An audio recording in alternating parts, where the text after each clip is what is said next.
Rebecca, by Daphne du Maurier.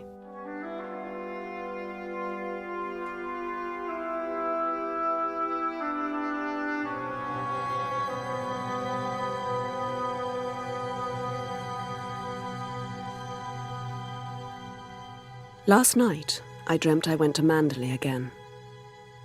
I came upon it suddenly, the approach masked by the unnatural growth of a vast shrub that spread in all directions, and I stood, my heart thumping in my breast, the strange prick of tears behind my eyes. There was Manderley, our Manderley, secretive and silent as it had always been.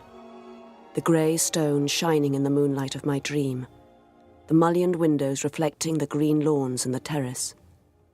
The terrace sloped to the lawns, and the lawns stretched to the sea, placid under the moon, like a lake undisturbed by wind or storm. I turned again to the house. It stood inviolate, untouched, as though we ourselves had left but yesterday.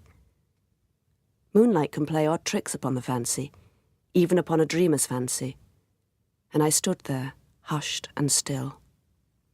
I could swear that the house was not an empty shell, but lived and breathed as it had lived before. Like most sleepers, I knew that I dreamed. In reality, I lay many hundred miles away in an alien land and would wake, before many seconds had passed, in the bare little hotel bedroom, comforting in its very lack of atmosphere. I would sigh a moment, stretch myself and turn, and opening my eyes, be bewildered at that glittering sun, that hard, clean sky so different from the soft moonlight of my dream.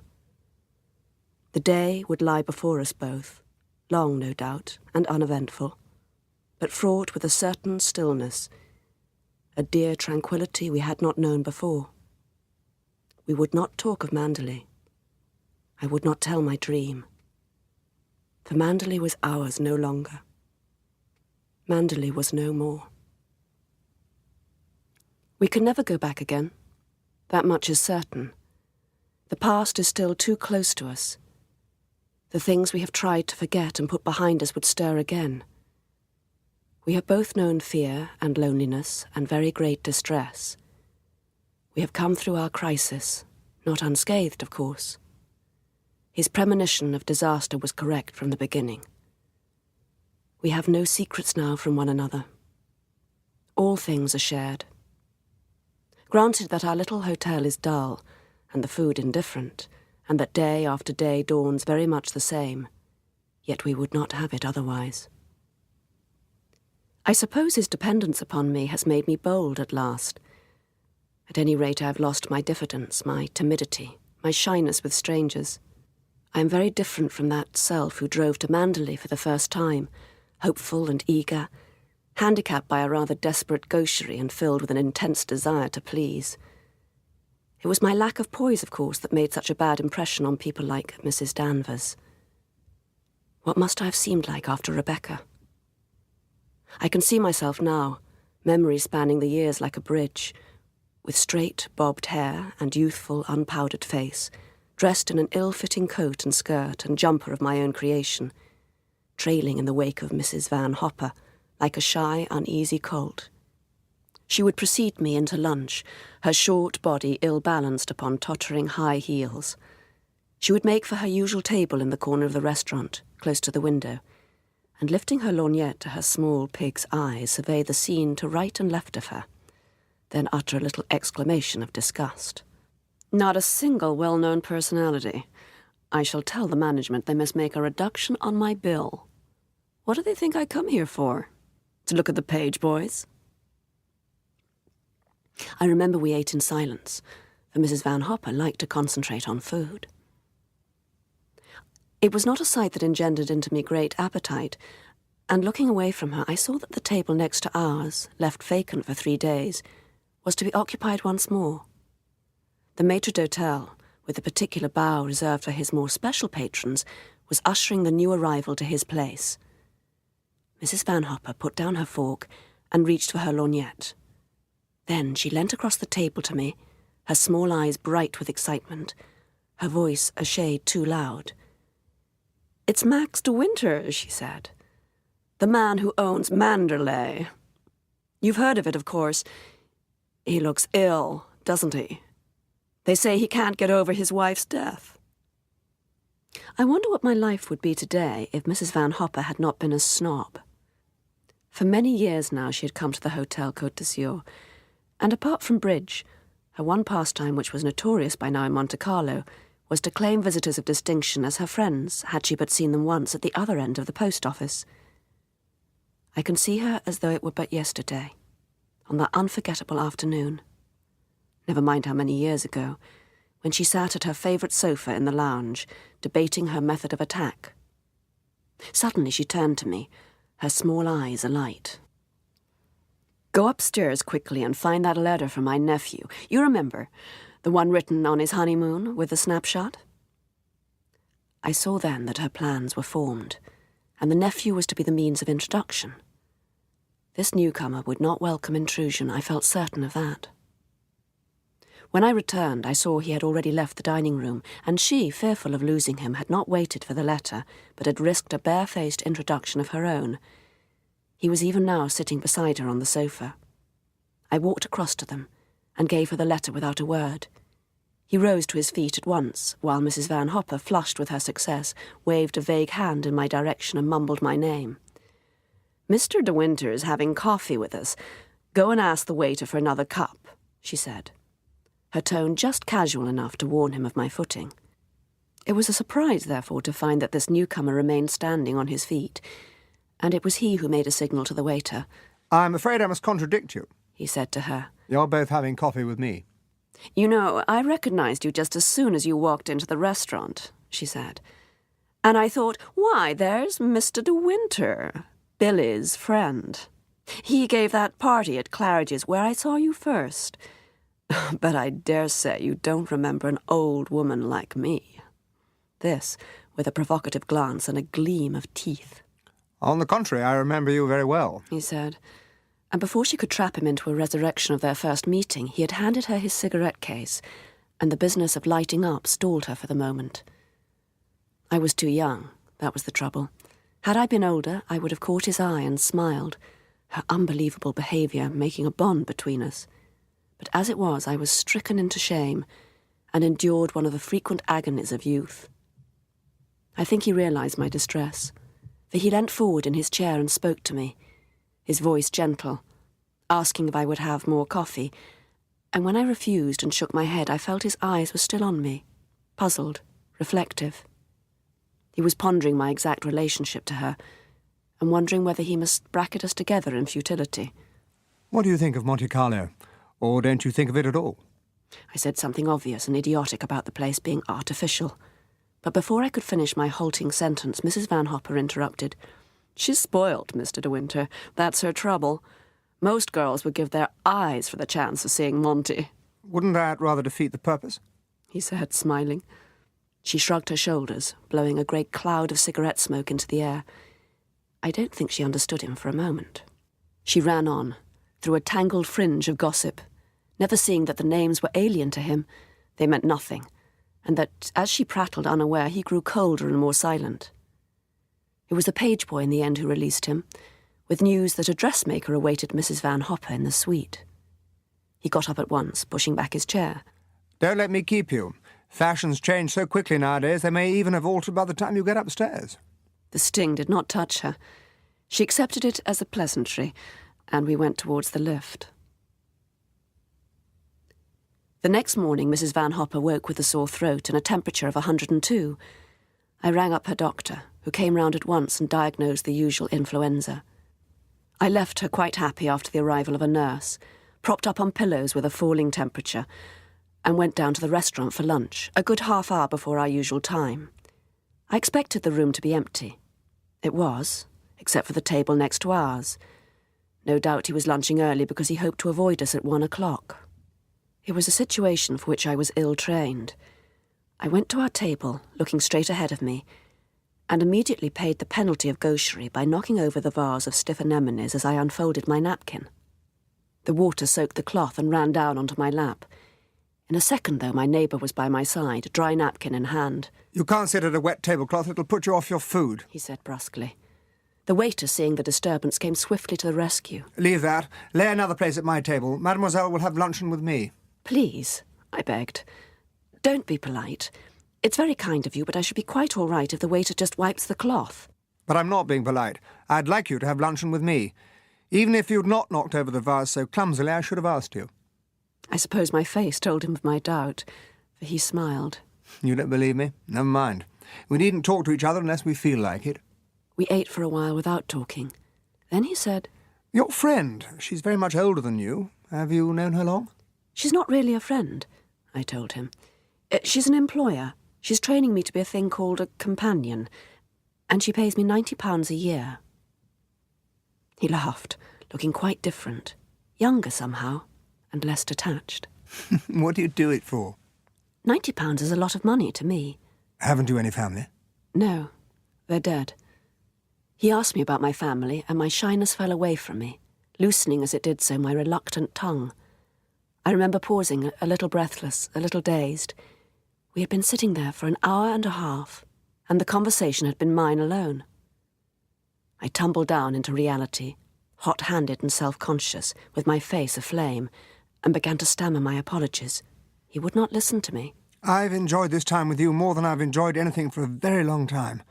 You've taken me out of myself, out of despondency and introspection, both of which have been my devils for a year. I looked at him and believed he spoke the truth. You know, we've got a bond in common, you and I. We're both alone in the world. Oh, I've got a sister and an ancient grandmother whom I pay duty visits to 3 times a year, but neither of them make for companionship. You forget, I said. You have a home, and I have none. The moment I spoke, I regretted my words, for the secret, inscrutable look came back into his eyes again. An empty house can be as lonely as a full hotel. I thought he was going to talk of Manderley at last, but something held him back. At length he said, on a level plane again, So, the friend of the bosom has a holiday. What does she propose to do with it? I thought of a cobbled square I'd seen and wanted to draw. I could be off there by 3 o'clock with my sketchbook and pencil, and I told him as much, a little shyly perhaps.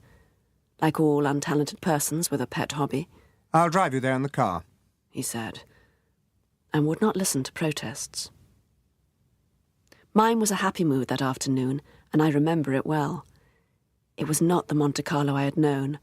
There was a glamour about it that had not been before. I must have looked upon it before with dull eyes. The wind was too high for sketching, so we drove I know not where. The long road climbed the hills, and the car climbed with it. Suddenly, he began to talk about Manderley. He said nothing of his life there, no word about himself, but he told me how the sun set there, how the garden bloomed, and how from the terrace you could hear the ripple of the coming tide washing in the little bay. Too soon we came back to the hotel, and I felt for my gloves in the pocket of the car. I found them, and my fingers closed upon a book as well, whose slim covers told of poetry. I peered to read the title. You can take it and read it if you like, he said, his voice casual and indifferent now that the drive was over. I was glad and held it tightly with my gloves. I felt I wanted some possession of his, now that the day was finished. Hop out. I shan't see you in the restaurant this evening, but thank you for today. I went up the hotel steps alone, with all the despondency of a child whose treat is over. I could not face the possibilities of Mrs. Van Hopper's husky interrogation, so I sat down in the corner of the lounge behind a pillar and ordered tea. I took up the book of poems, and it opened at the title page, and I read the dedication. Max, from Rebecca. The name Rebecca stood out black and strong, the tall and sloping R dwarfing the other letters. I shut the book with a snap and saw in my mind the face of Mrs. Van Hopper in the restaurant the day before. An appalling tragedy, she was saying. The papers were full of it, of course. They say he never talks about it, never mentions her name. She was drowned, you know, in the bay near Manderley. Mrs. Van Hopper continued to play the invalid, and I did not tell her that every morning I drove with Mr. De Winter in his car, and lunched with him too at his table in the restaurant. He would be there every morning in the driver's seat, reading a paper while he waited for me. And when he saw me, he would smile, saying, Well, how's the friend of the bosom this morning, and where does she want to go? If he had driven me round in circles, it would not have mattered to me. I would sit with his map upon my lap, the wind blowing my dull, lanky hair, happy in his silence, yet eager for his words. My only enemy was the clock on the dashboard, whose hands would move relentlessly to 1 o'clock. "I wish I was a woman of about 36, dressed in black satin with a string of pearls," I said once. "Well, you wouldn't be sitting in this car with me if you were," he said. "You'll think me impertinent and rude, I dare say," I went on, "but I would like to know why you asked me to come out in the car day after day. You are being kind, that's obvious, but why do you choose me for your charity?"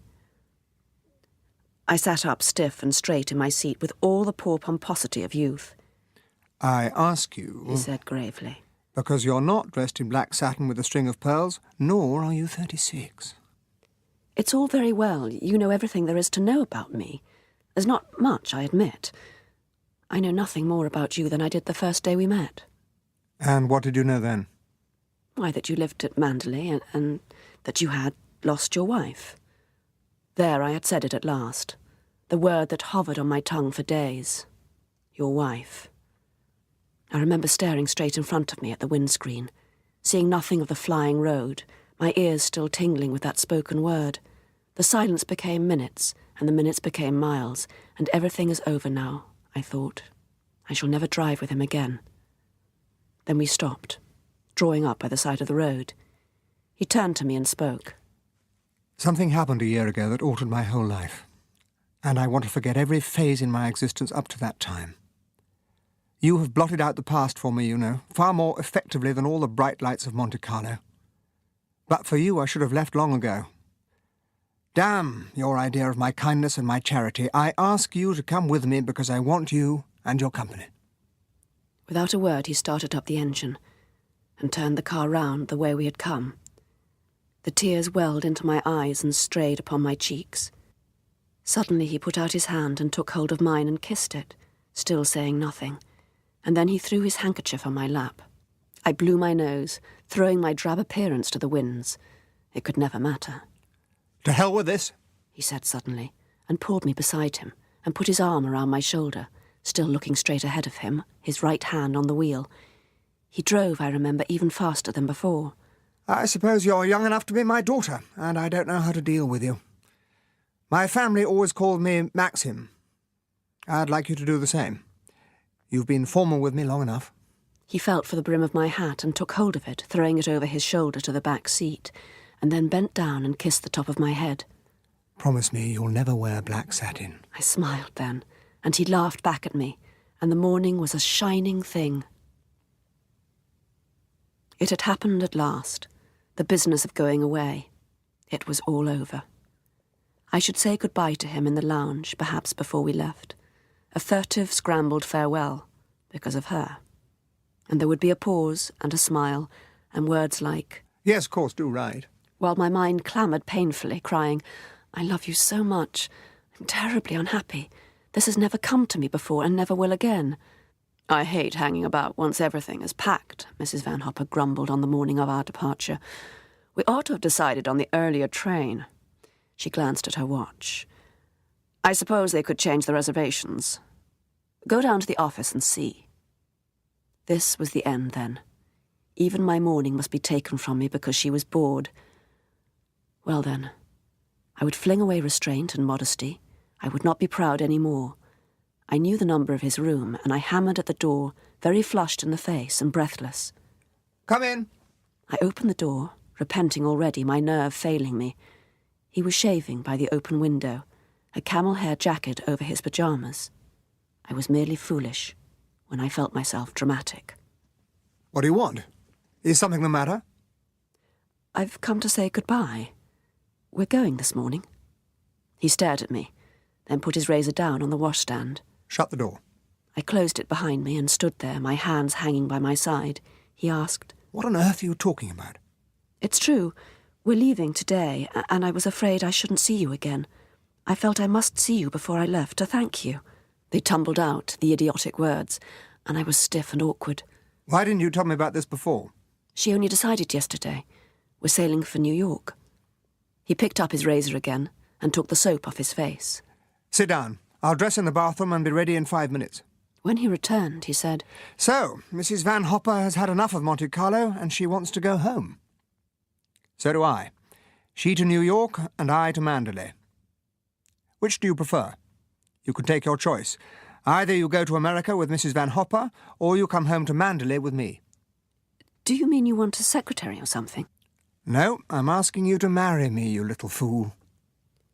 I don't believe, even in my fiercest moments, I'd considered this possibility. My suggestion doesn't seem to have gone too well. I'm sorry. I rather thought you loved me. A fine blow to my conceit. I do love you. I love you dreadfully.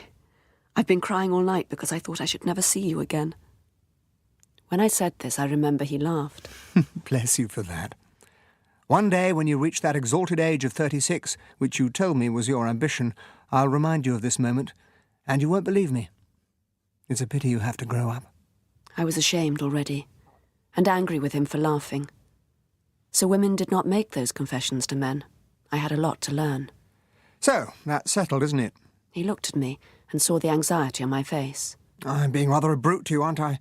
This isn't your idea of a proposal. We ought to be in a conservatory. You in a white frock with a rose in your hand and a violin playing a waltz in the distance. Poor darling, what a shame. Never mind. I'll take you to Venice for our honeymoon, and we'll hold hands in the gondola. But we won't stay for too long, because I want to show you Mandalay. He wanted to show me Mandalay. And suddenly I realized that it would all happen. I would be his wife. I would be Mrs. de Winter. Am I going to break the news to Mrs. Van Hopper, or are you? You tell her. She'll be so angry. When we entered the suite, Mrs. Van Hopper called from the sitting room. What in the name of Mike have you been doing? I'm afraid it's all my fault, he said, going into the sitting room, shutting the door behind him, and I heard her exclamation of surprise. After a while, the door opened again, and he came into the room. All's well. Shock made her speechless at first, but she's beginning to recover, so I'm going downstairs to the office to make certain she'll catch the first train. Go and talk to her. He smiled and waved his hand and went off down the corridor alone. I went to Mrs. Van Hopper, uncertain, rather self-conscious. Well, she said, her voice dry and hard, not the voice she would have used to him. It was a lucky thing for you that I had the influenza. She looked at me curiously and ran her eyes over my figure, like a judge at a cattle show. There was something inquisitive about her eyes, something unpleasant. Of course, you know why he's marrying you, don't you? You haven't flattered yourself he's in love with you. The fact is, that empty house got in his nerves to such an extent he nearly went off his head. He admitted as much before you came into the room. He just can't go on living there alone.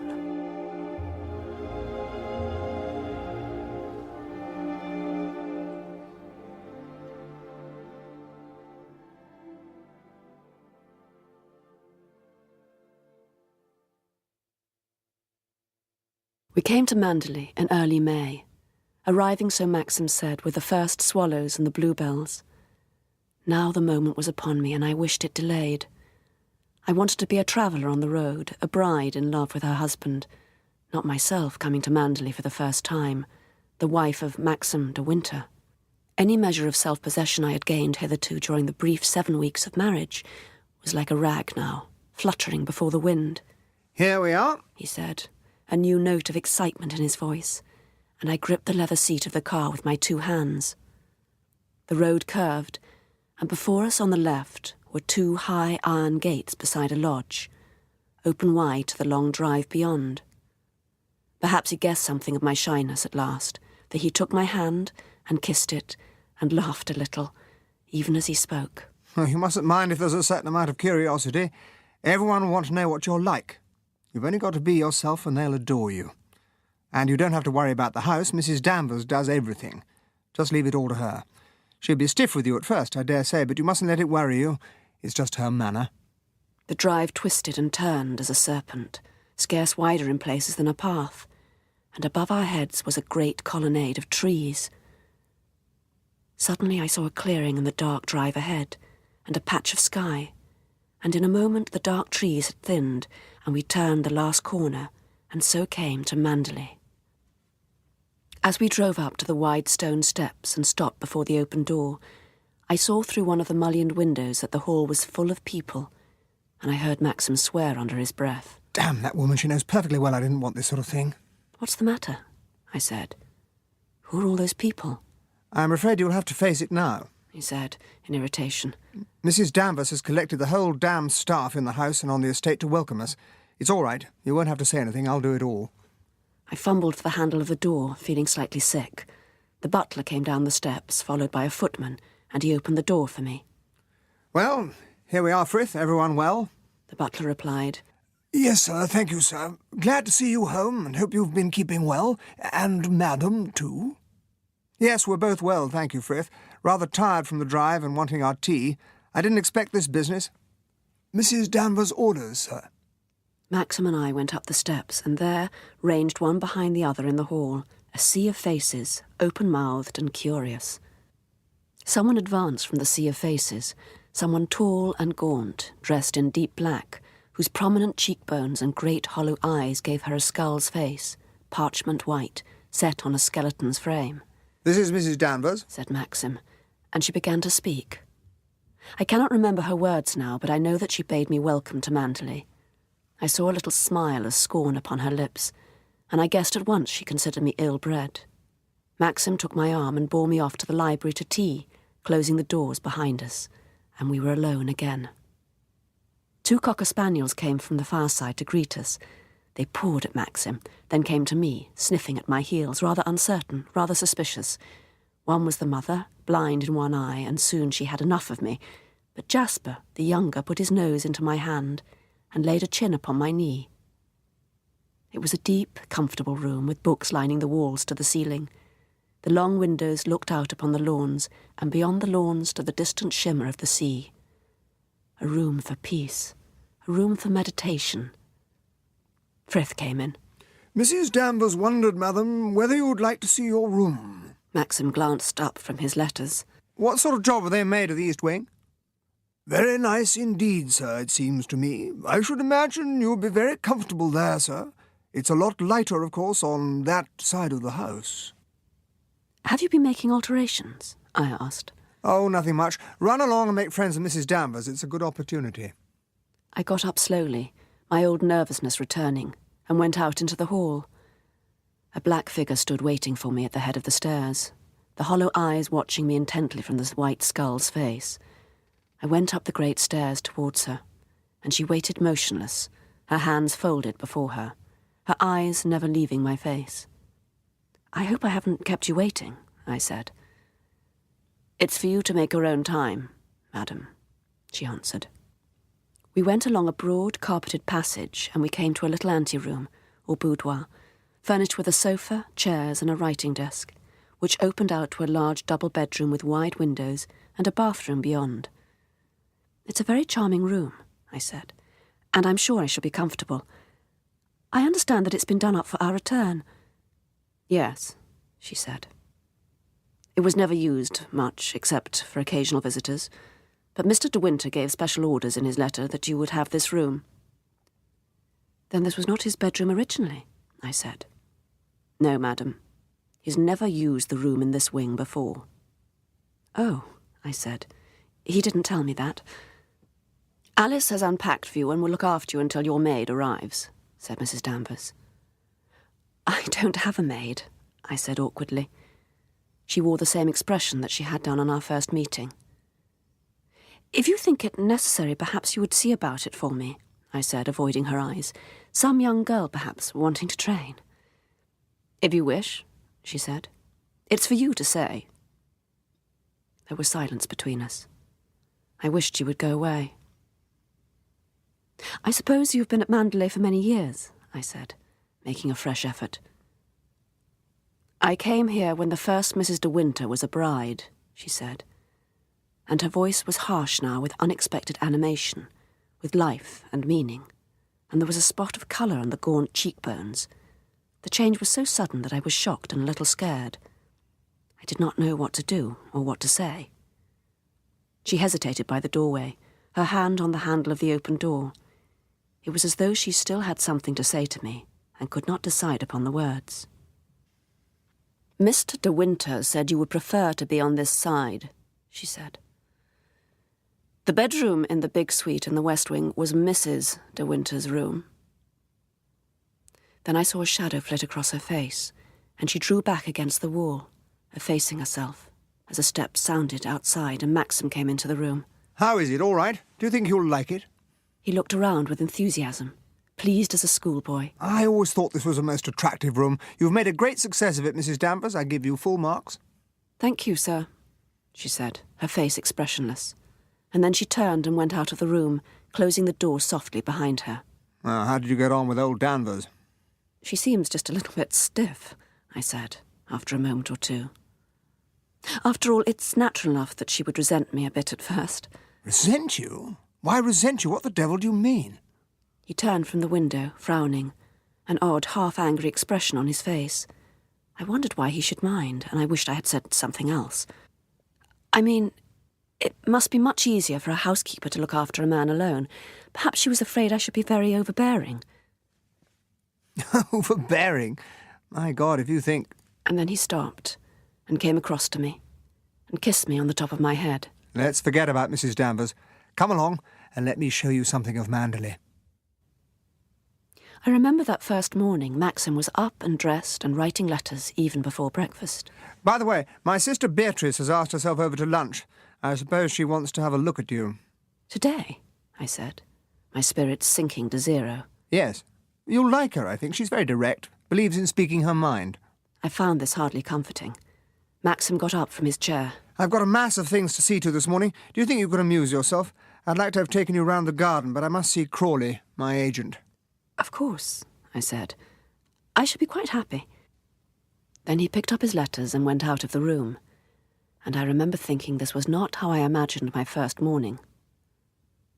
I lingered long over my first breakfast, spinning out the time, and it was not until I saw Frith come in and look at me from behind the service screen that I realised it was after 10 o'clock. There's a good fire in the morning room, madam. Mrs. de Winter always did all her correspondence and telephoning there after breakfast. The house telephone is also there, should you wish to speak to Mrs. Danvers. Thank you, Frith. I turned away into the hall again, humming a little tune to give me an air of confidence. I could not tell him that I had never seen the morning room, that Maxim had not shown it to me.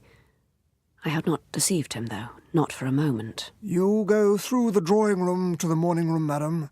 Through the door there, on your right. Thank you, Frith, I said humbly, pretending no longer. I went through then to the little morning room I had not seen before. I was glad to see the dogs there, sitting before the fire, and Jasper, the younger, came over to me at once. I went and sat down at the writing desk. The pigeonholes were docketed, letters, menus, miscellaneous, each ticket written in that same scrawling, pointed hand that I knew already. And it shocked me, even startled me to recognise it, for I had not thought to see it again.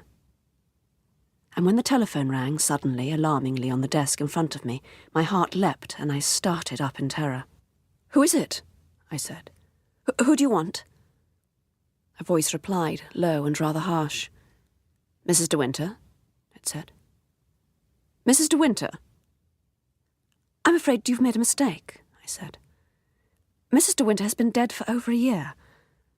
I sat there waiting, staring stupidly into the mouthpiece. "It's Mrs. Danvers, madam." My faux pas was so palpably obvious, so idiotic and unpardonable, that it must show me to be an even greater fool, if possible, than I seemed already. "I'm sorry to have disturbed you, madam. I only wondered whether you wished to see me, and whether you approved of the menus for today." "Oh," I said. "Oh, I'm sure I do. Just order what you like, Mrs. Danvers. You needn't bother to ask me." "Very well, madam," she replied coldly. I heard a little click at the end of the telephone.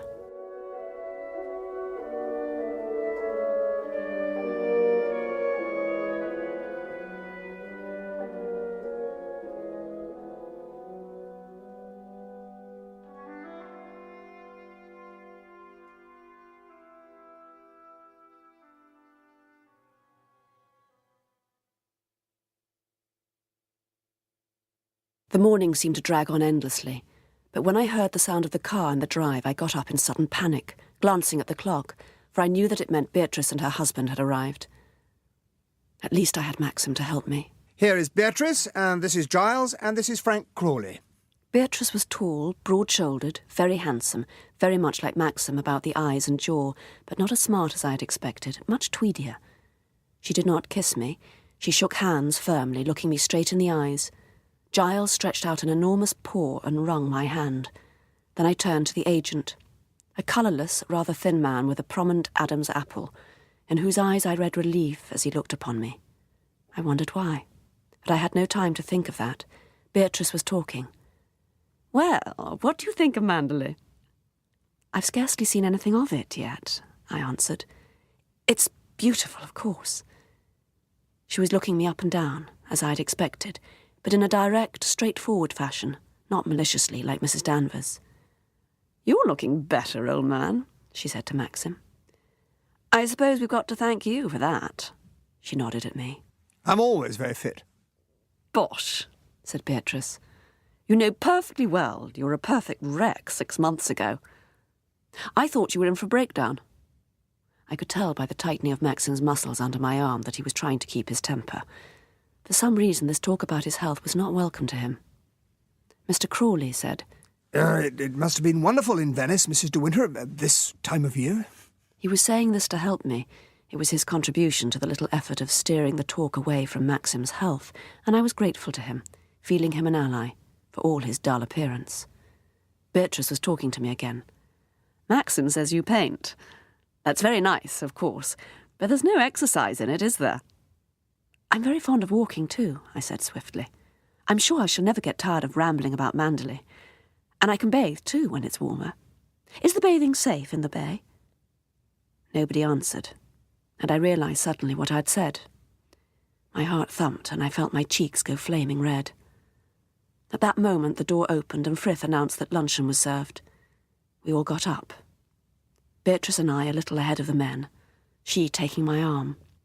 "You know, don't mind me saying so, but you are even younger than I expected. Maxim told me your age, but you're an absolute child. Tell me, are you very much in love with him?" I was not prepared for this question, and she must have seen the surprise on my face, for she laughed lightly and squeezed my arm. "Don't answer," she said. "I can see what you feel. I do hope you will be happy." "Thank you, Beatrice," I said. "Thank you very much." I wondered why she said hoped we would be happy, instead of saying she knew we would be so. She was kind, she was sincere. I liked her very much, but there was a tiny doubt in her voice that made me afraid. "Poor Maxim," she said. "He went through a ghastly time, and let's hope you've made him forget about it." Lunch passed off better than I had dared to hope, though Maxim looked tired, rather jaded. I began to wish none of them had come. It was too much of an effort, just as we returned. When we finally watched the car disappear round the sweep of the drive, Maxim took my arm and said, Thank God, that's that. Come on, I want to walk. We set off together, Jasper running in front. We came to a clearing in the woods, and there were 2 paths going in opposite directions. Jasper took the right-hand path without hesitation. Not that way. Come on, old chap. The dog looked back at us and stood there wagging his tail but did not return. Why does he want to go that way? It leads to a small cove where we used to keep a boat. We turned into the left-hand path, not saying anything. Jasper followed us. We came to a little narrow cove, the shingle hard and white under our feet, and the sea was breaking on the shore beyond us. Maxim picked up a stone and flung it across the beach for Jasper. Fetch it, good man. And Jasper streaked away in search of the stone, his long black ears flapping in the wind. We threw more stones, went to the water's edge and fished for driftwood. The tide had turned and came lapping in the bay. Maxim turned to me, laughing, wiping the hair out of his eyes, and then we looked round and saw that Jasper had disappeared. Maxim called, Jasper, you idiot, where are you? In the distance, beyond the rocks, to the right of the beach, I heard a short, sharp bark. I began to move in the direction of the bark. Come back! We don't want to go that way. The dog knows his own way back. I pretended not to hear and began scrambling over the rocks towards Jasper. It was heartless of Maxim to leave him, I thought, and I could not understand it. Besides, the tide was coming in. I came up beside another cove, similar to the one I had left. There was a buoy anchored there, but no boat. The woods came right down to the tangle of seaweed marking the high water, and at the fringe of the woods was a long, low building, half cottage, half boathouse. There was a man on the beach in long boots and a sou'wester, and Jasper was barking at him. "Jasper! Jasper, come here!" The dog went on baiting the solitary figure, who looked up at the sound. He smiled at me, showing toothless gums. "Good day. Dirty, ain't it?" "Good afternoon," I said. "No, I'm afraid it's not very nice weather." He watched me with interest, smiling all the while. "Have you got any string?" I said. "Something to tie the dog?" "Eh?" he said, and he smiled his poor idiot smile. Then he looked at me uncertainly. "I know that dog. He not yourn?" I wondered if there was any string in the boathouse, and I walked up the beach towards it. The windows were boarded up, but the door opened after the first stiffness, and I went inside. I expected to find just the usual boat store, but the room was furnished. For a moment I thought it must be inhabited. Perhaps the poor man on the beach lived here. But I looked round me again and saw no sign of recent occupation. No one lived here. No one came here. It was damp and chill, dark and oppressive. I did not like it. A ball of twine lay on the shelf, a rusted clasp knife beside it. I opened the knife, cut a length of twine, and came out of the cottage hurriedly. The man was still watching me, Jasper at his side. As I tied the string loosely round Jasper's collar, the man said, She don't go in there now. She's gone to the sea, ain't she? She won't come back no more." "No," I said. "She'll not come back." I never said nothing, did I?" "No, of course not. Don't worry," I said, and went across the shingle. I saw Maxim waiting for me. "I'm sorry," I said. What's the point of being sorry? We're here now. We went up past the cottage and struck into a path through the woods. It was Jasper's fault. He kept barking at the man. Who was he? Only Ben. He's quite harmless, poor devil. Where did you get that piece of twine? I found it in the cottage on the beach. I told you not to go on those rocks. I never go near the bloody place, or that goddamn cottage. And if you had my memories, you wouldn't want to go there either. His face was white, and his eyes strained and wretched with that dark, lost look they had when I first met him. We ought never to have come back to Manderley. Oh, God, what a fool I was to come back. We came to the house without a word. The episode was finished. We must not speak of it again. The next day I saw Frank Crawley as I took Jasper for his walk. We chatted, and I said, "I was down on the beach the other day. I'm afraid that cottage place is going to rack and ruin. Why isn't something done about it? It seems such a pity." I knew he would not answer at once. He bent down to tie up his shoelace. I think if Maxim wanted anything done, he would tell me, he said, still fumbling with his shoe. "Are they all Rebecca's things?" I asked. Yes. "What did she use the cottage for?" Well, it was a boathouse originally, then she converted it like that and had furniture put in, and china. I thought it funny the way he called her she. He did not say Rebecca or Mrs. de Winter, as I'd expected him to do. "Did she use it a great deal?" Yes, yes, she did. Moonlight picnics and one thing and another. Suddenly, I did not want to ask him any more. I felt sick at myself. My questions had been shameful. Frank Crawley must despise me. "Frank," I said desperately, "I know what you're thinking. You can't understand why I asked all those questions just now. You think I'm morbid and curious. It's not that, I promise you. It's only that sometimes I feel myself at such a disadvantage. It's all very strange to me living here at Manderley. You see, I know that everyone is thinking the same thing. How different I am to Rebecca." Mrs. de Winter, please don't think that. For my part, I can't tell you how delighted I am that you have married Maxim.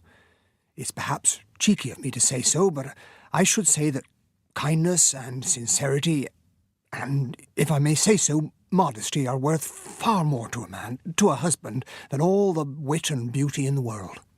Then he hesitated, his expression still troubled.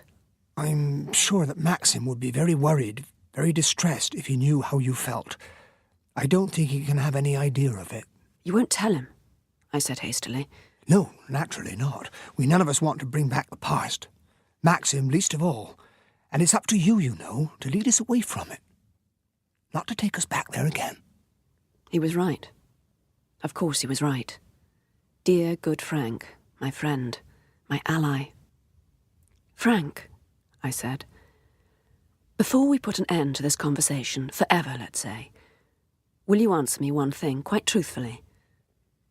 He paused, looking at me a little suspiciously. I'll do my best. Tell me, was Rebecca very beautiful? Frank waited a moment, and then he said slowly, Yes, I suppose she was the most beautiful creature I ever saw in my life.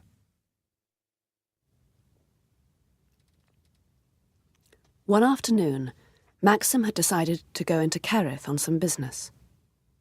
I was alone, but decided to take myself out into the sunshine and enjoy the day. As I wandered across the lawn to the terrace, my eye was caught by a gleam of sunshine on some metal. It was the radiator of a car on the drive. It was a long, low car, a sports car. I hesitated at the edge of the lawn, for no reason, perhaps, because the sunlight flickered a moment on the glass. I looked up at the house, and as I did so, I noticed with surprise that the shutters of one of the windows in the west wing had been opened up. Somebody stood by the window, a man. And then he must have caught sight of me because he drew back abruptly, and a figure behind him put an arm up and closed the shutters. The arm belonged to Mrs. Danvers. I recognised the black sleeve. Still, that was nothing to do with me. If she had friends and she took them up to the west wing, it was not exactly my affair. I'd never known it happen before, though. Odd that it should occur on the only day Maxim was from home. Not wanting them to see me, I went up the steps and through the big front door to the hall. It would be awkward if I met them face to face on the stairs, so I darted into the morning room. Directly I did so, I heard voices in the hall. I had thought to remain undiscovered, but it was Jasper who gave me away. He trotted out, wagging his tail. Hello, you little tyke, I heard the man say. He wheeled round suddenly and saw me. I have never seen anyone look more astounded. I beg your pardon. He was a big, hefty fellow, good-looking in a rather flashy, sunburnt way. I could smell the whiskey on his breath from where I stood.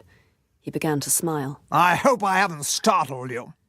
I came out from behind the door, looking no doubt as big a fool as I felt. I just popped in to see Danny. She's a very old friend of mine. How's old Max? I was surprised at his tone. It sounded as though he knew him well. He's very well, thank you. He's gone to Kerrith. And left the bride all alone. Why, that's too bad. Isn't he afraid someone will come and carry you off? He laughed, opening his mouth. I did not like his laugh. I did not like him either. Just then, Mrs. Danvers came into the room. She turned her eyes upon me, and I felt quite cold. Oh, God, I thought. How she must hate me. This is Mr. Favell, madam. She spoke quietly, rather unwillingly. How do you do, I said. Won't you stay to tea? He looked very amused. He turned to Mrs. Danvers. By heaven, Danny, I've a good mind to. I saw her flash a look of warning at him. Well, perhaps you're right. I suppose I'd better be going, hadn't I? And with that, Mrs. Danvers led him out. I wondered who he was, this man, Favell. He had called Maxim Max. I thought there was only one person who had ever called him Max. I had a sudden, rather terrifying impulse to creep upstairs now to the west wing and go into those rooms and see them for myself. I began to walk upstairs. My heart was beating in a queer, excited way. I found myself in the corridor of the west wing. I selected the door which seemed most likely to be the one I wanted and went inside. My first impression was one of shock. I had expected to see dust sheets, but nothing was covered up. There were brushes and combs on the dressing table, scent and powder. The bed was made up, and there were flowers on the dressing table and on the table beside the bed. A satin dressing gown lay on a chair, and a pair of bedroom slippers beneath. For one desperate moment, I thought that something had happened to my brain, that I was seeing back into time, and looking upon the room as it used to be before she died. I realised that my legs were trembling. weak as straw, I was aware of a growing sense of horror, or horror turning to despair. Then I heard a step behind me, and turning round I saw Mrs. Danvers. I shall never forget the expression on her face. Triumphant, gloating, excited in a strange, unhealthy way. I felt very frightened. "Is anything the matter, madam?" I tried to smile at her, and could not. I tried to speak. "Are you feeling unwell?" she said, coming nearer to me, speaking very softly. I backed away from her. I believe if she had come any closer to me, I should have fainted. She smiled, and her manner, instead of being still and unbending as it usually was, became startlingly familiar, fawning even.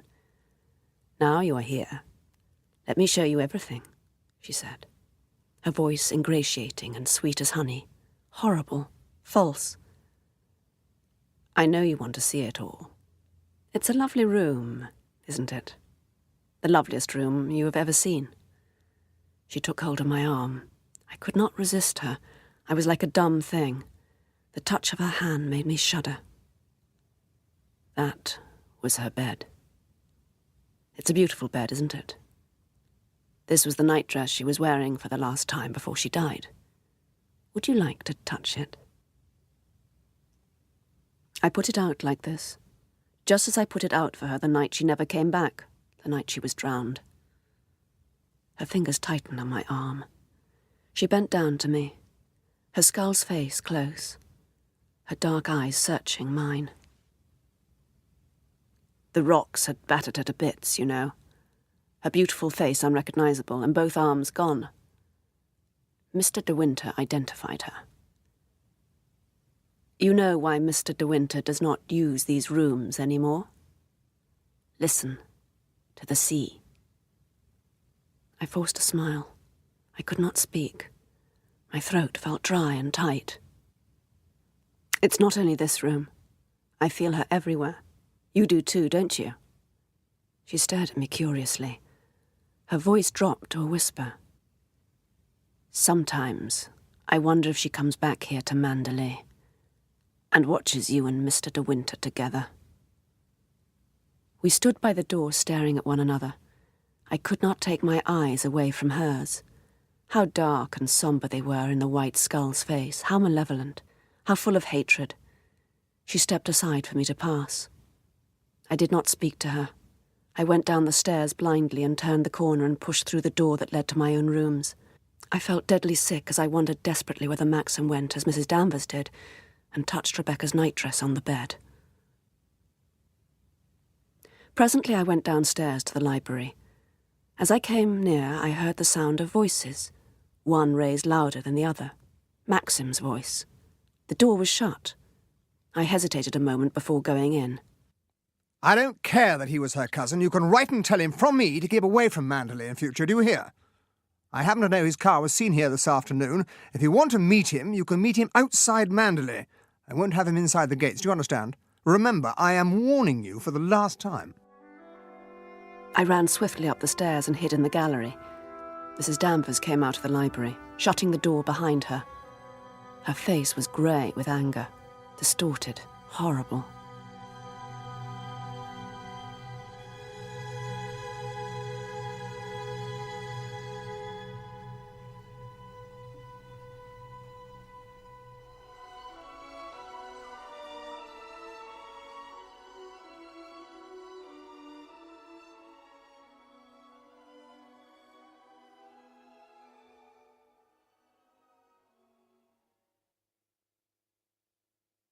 It was one Sunday, I remember, when we had an invasion of dreary visitors during the afternoon, that the subject of the fancy dress ball was first brought up.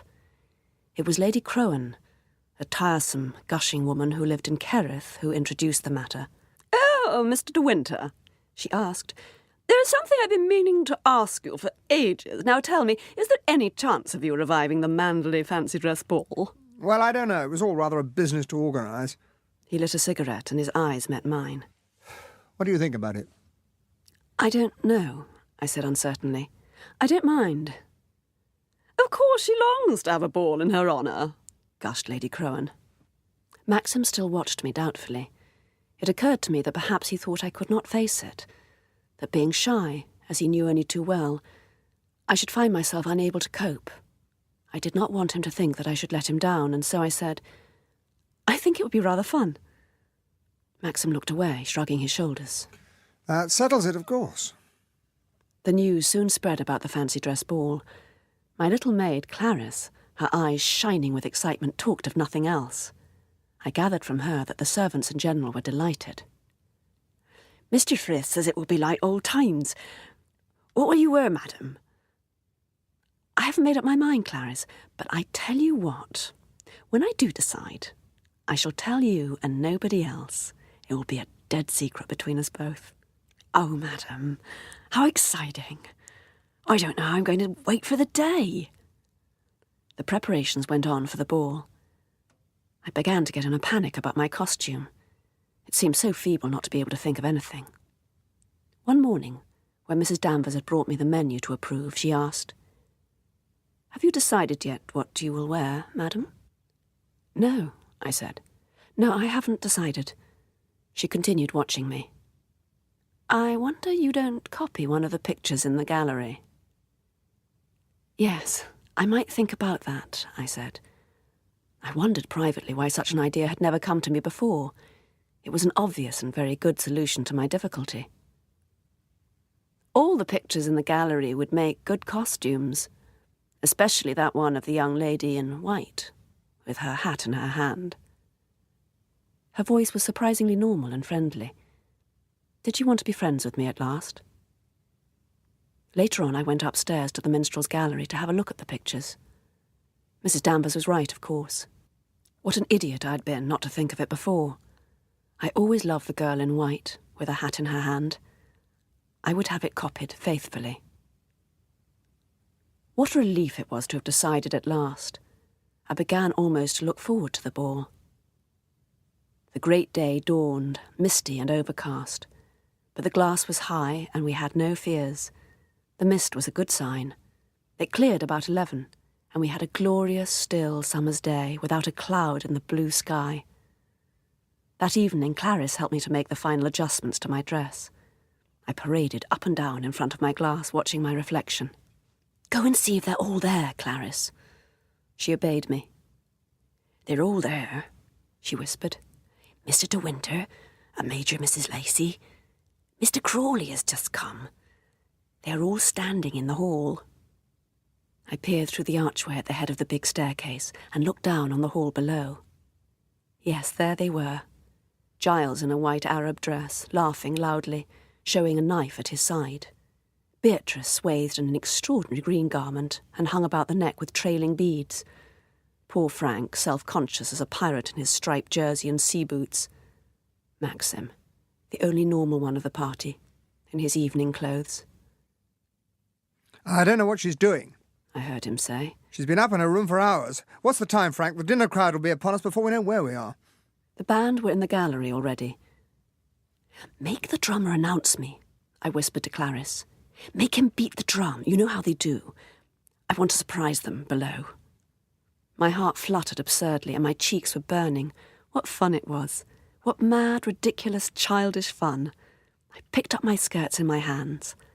Then the sound of the drum echoed in the great hall, startling me for a moment. I saw them look up, surprised and bewildered, from the hall below. I came forward to the head of the stairs and stood there, smiling, my hat in my hand, like the girl in the picture. I waited for the clapping and laughter that would follow as I walked slowly down the stairs. Nobody clapped. Nobody moved. They all stared at me like dumb things. Beatrice uttered a little cry and put her hand to her mouth. I went on smiling. I put one hand on the banister. "How do you do, Mr. De Winter?" I said. Maxim had not moved. He stared up at me, his glass in his hand. There was no colour in his face. It was ashen white. I saw Frank go to him as though he would speak, but Maxim shook him off. I hesitated, one foot already on the stairs. Something was wrong. They had not understood. Why was Maxim looking like that? Why did they all stand like dummies, like people in a trance? Then Maxim moved forward to the stairs, his eyes never leaving my face. What the hell do you think you're doing? His eyes blazed in anger. His face was still ashen white. I could not move. I went on standing there, my hand on the banister. "It's the picture," I said, terrified at his eyes, at his voice. "It's the picture, the one in the gallery." There was a long silence. We went on staring at each other. Nobody moved in the hall. I swallowed. My hand moved to my throat. "What is it? What have I done?" If only they would not stare at me like that with dull, blank faces. If only somebody would say something. When Maxim spoke again, I did not recognize his voice. It was still and quiet, icy cold. Not a voice I knew. "Go and change," he said. "It doesn't matter what you put on. Find an ordinary evening frock, anything will do." I could not speak. I went on staring at him. His eyes were the only living things in the whole mask of his face. "What are you standing there for? Didn't you hear what I said?" I turned and ran blindly through the archway to the corridors beyond. I caught a glimpse of the astonished face of the drummer who had announced me. I brushed past him, stumbling back to the corridor. I looked about me, stunned and stupid like a haunted thing. Then I saw that the door leading to the west wing was open wide, and that someone was standing there. It was Mrs. Danvers. I shall never forget the expression on her face. Loathsome, triumphant. The face of an exulting devil. She stood there, smiling at me. And then I ran from her, down the long, narrow passage to my own room, tripping, stumbling over the flounces of my dress. Clarice was waiting for me in my bedroom. She looked pale and scared. As soon as she saw me, she burst into tears. I began tearing at the hooks of my dress, ripping the stuff. I could not manage them properly, and Clarice came to help me, still crying noisily. "No," I said, "don't bother, I'd rather you went." And Clarice slipped out, still weeping. Then there was a knock at the door. "Who is it?" The door opened and Beatrice came into the room. "My dear," she said. "My dear," and held out her hand to me. "Of course I knew at once it was just a terrible mistake. You could not possibly have known. Why should you?" "Known what?" "Why, the dress, you poor dear. The picture you copied of the girl in the gallery. It was what Rebecca did at the last fancy dress ball at Manderley. Identical. The same picture, the same dress. You stood there on the stairs, and for one ghastly moment I thought—" All evening Maxim never spoke to me. He never touched me. We stood beside one another, the host and hostess, and we were not together. His eyes looked through me and beyond, cold, expressionless, to a place of pain and torture I could not enter. That night, when the ball was over, Maxim did not come to bed. The next morning I awoke with no illusions. Last night had shown me too well.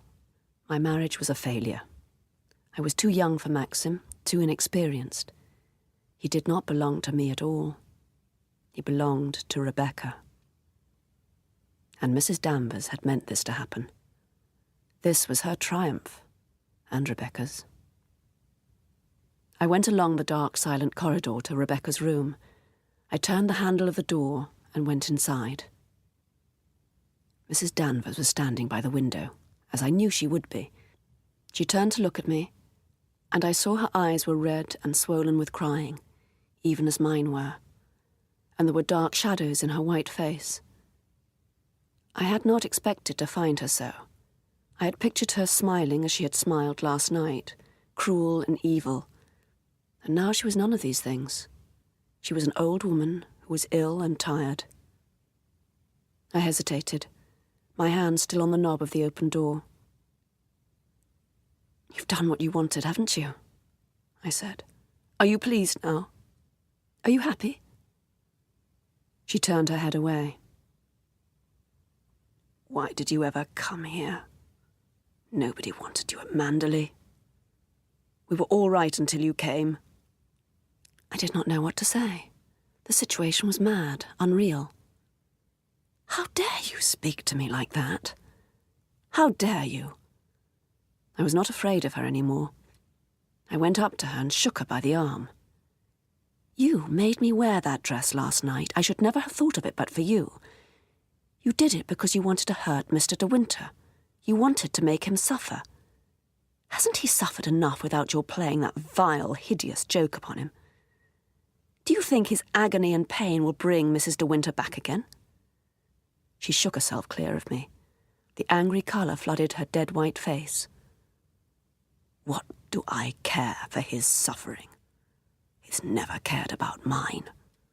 How do you think I've liked it watching you sit in her place, hearing the servants talking about you as Mrs. De Winter, and all the while, my Mrs. De Winter, my lady with her smile and her lovely face and brave ways, the real Mrs. De Winter, lying dead and cold and forgotten in the church crypt. If he suffers, then he deserves to suffer. Marrying a young girl like you not 10 months afterwards. Well, he's paying for it now, isn't he? I've seen his face. I've seen his eyes. I watched her, fascinated, horrified. A queer, ecstatic smile was on her lips, making her older than ever, making her skull's face vivid and real. She came close to me. She put her face near to mine. You'll never get the better of her. She's still mistress here, even if she is dead. She's the real Mrs. De Winter, not you. It's you that's the ghost. I backed away from her towards the window, my old fear and horror rising up in me again. She took my arm and held it like a vice. Why don't you go? We none of us wanted you. He doesn't want you. He never did. It's you who ought to be dead, not Mrs. De Winter. She pushed me towards the open window. I could see the terrace below me, grey and indistinct in the white wall of fog. Look down there. It's easy, isn't it? Why don't you jump? It wouldn't hurt, not to break your neck. It's a quick, kind way. It's not like drowning. Why don't you try it? Why don't you go? The fog filled the open window, damp and clammy. It stung my eyes. It clung to my nostrils. I held onto the windowsill with my hands. Don't be afraid. Why don't you jump now and have done with it? Then you won't be unhappy any more. The fog came thicker than before. There was nothing but the white mist about me, smelling of seaweed, dank and chill. The only reality was the windowsill beneath my hands and the grip of Mrs. Danvers on my left arm. If I jumped, I should not see the stones rise up to meet me. The fog would hide them from me. I shut my eyes. The mist was stifling, like a blanket, like an anesthetic. I was beginning to forget about being unhappy, about loving Maxim. I was beginning to forget about Rebecca. Soon I would not have to think about Rebecca any more. As I relaxed my hands and sighed, the white mist and the silence that was part of it was shattered suddenly, was rent in two by an explosion that shook the window where we stood. I opened my eyes. I stared at Mrs. Danvers. The burst was followed by another, and yet a third and fourth. "What is it?"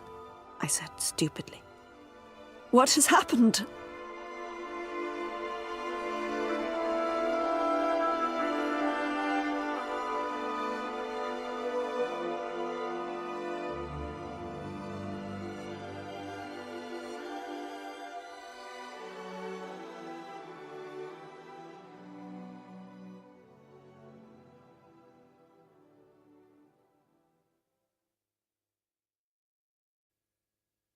Mrs. Danvers relaxed her grip upon my arm. She stared out of the window into the fog. "It's the rockets," she said. "There must be a ship gone ashore there in the bay." We listened, staring into the white fog together, and then we heard the sound of footsteps running on the terrace beneath. It was Maxim. He was shouting for Frith as he ran. She's ashore all right.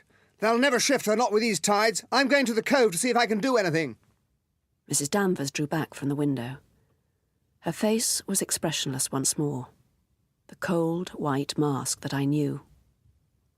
"We had better go down," she said. "When you see Mr. De Winter, madam, will you tell him it will be quite all right if he wants to bring the men back from the ship? There will be a hot meal ready for them any time." "Yes," I said. "Yes, Mrs. Danvers." I went out on the terrace. The fog was lifting. I went down the steep, twisting path through the woods to the beach below. When I came to the cove, I could see the ship at once, lying about 2 miles offshore with her bows pointed towards the cliffs. I climbed up the path over the cliffs. I did not see Maxim anywhere. Frank was there, talking to one of the coast guards. He saw me at once and waved his hand. I went over to him. "Where's Maxim?" He's taken one of the crew into Carith. The fellow lost his head and jumped for it, apparently, when the ship struck. "When did he go?" Or just before you turned up about 5 minutes ago. I did not say anything.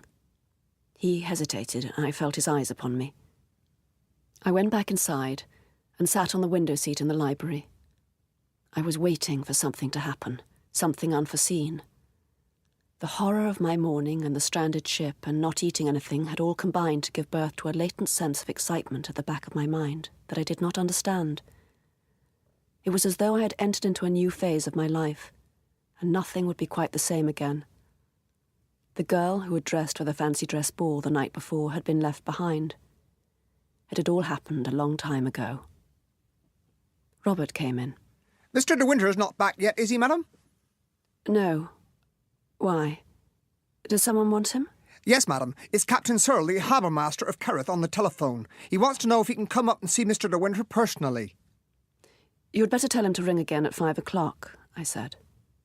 Robert went out of the room and came back again in a few minutes. Captain Searle would like to see you, if it would be convenient, madam. He says the matter is rather urgent. He tried to get Mr. Crawley, but there was no reply. In less than 1/4 hour, he was shown into the room.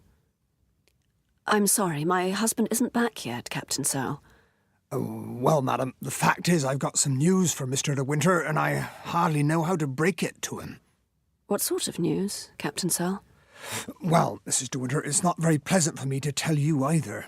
It's hard on him and hard on you that we can't let the past lie quiet. But I don't see how we can under the circumstances.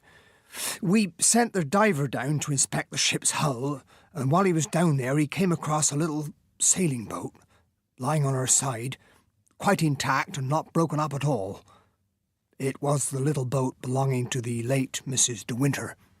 My first feeling was one of thankfulness that Maxim was not there to hear.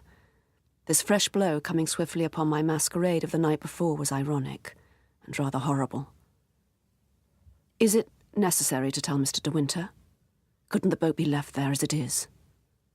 It's not doing any harm, is it?" It would be left, Mrs. De Winter, in the ordinary way, but that wasn't all, Mrs. De Winter. There was a body in there, lying on the cabin floor. It was dissolved, of course, no flesh on it, but it was a body, all right. I stared at him, bewildered at first, then shocked, then rather sick. She was supposed to be sailing alone. There must have been someone with her then, all the time, and no one ever knew. It looks like it. Who could it have been? Captain Searle shook his head. I can't tell any more than you. The door opened, and Maxim came into the room. Hello. I didn't know you were here, Captain Searle. Is anything the matter? I could not stand it any longer. I went out of the room like the coward I was and shut the door behind me. I had not even glanced at Maxim's face. I sat on the terrace and remained there for 5 minutes, staring at the green lawns until I heard the sound of a car starting up in the drive. Captain Searle had broken his news to Maxim and had gone. I ran back to the library. "I'm so sorry. So terribly, terribly sorry." He did not answer. His hand was icy cold. I kissed the back of it, then the fingers, one by one. "I don't want you to bear this alone," I said. "I want to share it with you." He took my face between his hands and looked at me. For the first time I saw how thin his face was, how lined and drawn. And there were great shadows beneath his eyes. It's too late, my darling. Too late. We've lost our little chance of happiness. No, Maxim, no. Yes. It's all over now. The thing has happened. Rebecca has won. I stared at him, my heart beating strangely. Her shadow was between us all the time. She knew she'd win in the end. They found her boat. Yes, I said. I know. And another body. It means there was somebody sailing with Rebecca at the time, and you have to find out who it was. That's it, isn't it, Maxim? No. No, you don't understand. There was no one with Rebecca.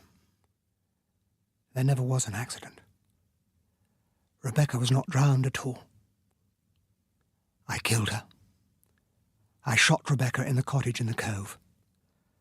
I carried her body to the cabin and took the boat out that night and sunk it there where they found it today. It's Rebecca who's lying dead there on the cabin floor. It was very quiet in the library. When people suffer a great shock, like death or the loss of a limb, I believe they don't feel it just at first. I was aware of no feeling at all. What are you going to do? I don't know. I don't know. Disjointed pictures flashed, one by one, through my bewildered mind. Maxim, sitting in the car beside me in the south of France. Something happened nearly a year ago that altered my whole life. I had to begin living all over again. Maxim's silence. Maxim's moods. The way he never talked about Rebecca. The way he never mentioned her name. Does anyone know? He shook his head. No one but you and me. Why didn't you tell me? I nearly told you once. That day Jasper ran to the cove and you went to the cottage for some string. You were sitting here like this. And then Frith and Robert came in with the tea. Yes, I remember. Why didn't you tell me? The time we've wasted when we might have been together. All these weeks and days. You were so aloof, always wandering into the garden with Jasper, going off on your own. You never came to me like this. How could I come to you when I knew you were thinking about Rebecca? He pulled me close to him and searched my eyes. What are you talking about? What do you mean? Whenever you touched me, I thought you were comparing me to Rebecca. Oh, my God. You thought I loved Rebecca. You thought I killed her loving her. I hated her, I tell you. Our marriage was a farce from the very first. She was vicious, damnable, rotten through and through. We never loved each other, never had one moment of happiness together. Rebecca was incapable of love, of tenderness, of decency. I sat on the floor, clasping my knees, staring at him. She was clever, of course. He said. Damnably clever. No one would guess, meeting her, that she was not the kindest, most generous, most gifted person in the world. She knew exactly what to say to different people, how to match her mood to theirs. Had she met you, she'd have walked off into the garden with you, arm in arm, calling to Jasper, chatting about flowers, music, painting, whatever she knew to be your particular hobby, and you'd have been taken in like the rest. You'd have sat at her feet and worshipped her. Up and down he walked. Up and down across the library floor. When I married her, I was told I was the luckiest man in the world, He said. She was so lovely, so accomplished, so amusing.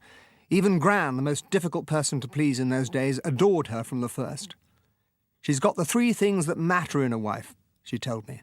Breeding, brains, and beauty. And I believed her, or forced myself to believe her. But all the time I had a seed of doubt at the back of my mind. There was something about her eyes. The jigsaw pieces came together piece by piece.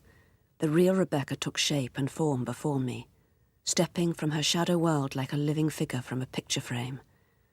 Rebecca slashing at her horse, Rebecca seizing life with her 2 hands, Rebecca triumphant, leaning down from the minstrel's gallery with a smile on her lips.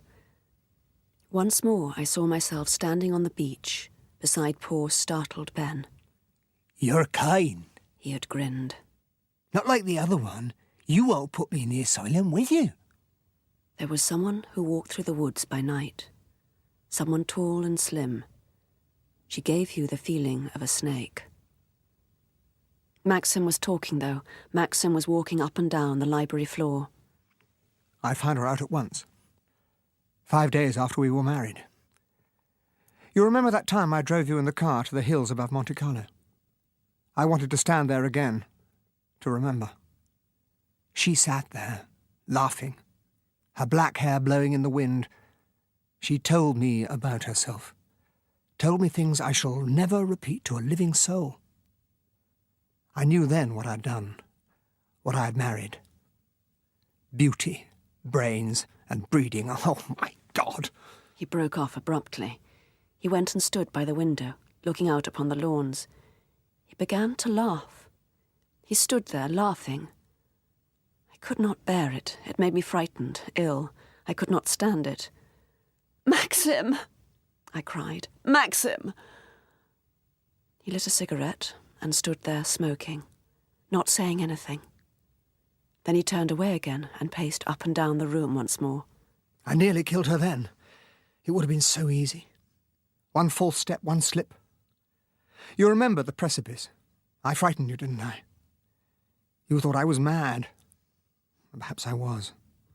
Perhaps I am. It doesn't make for sanity, does it? Living with the devil. I sat there watching him. Up and down, up and down. She made a bargain with me up there on the side of the precipice.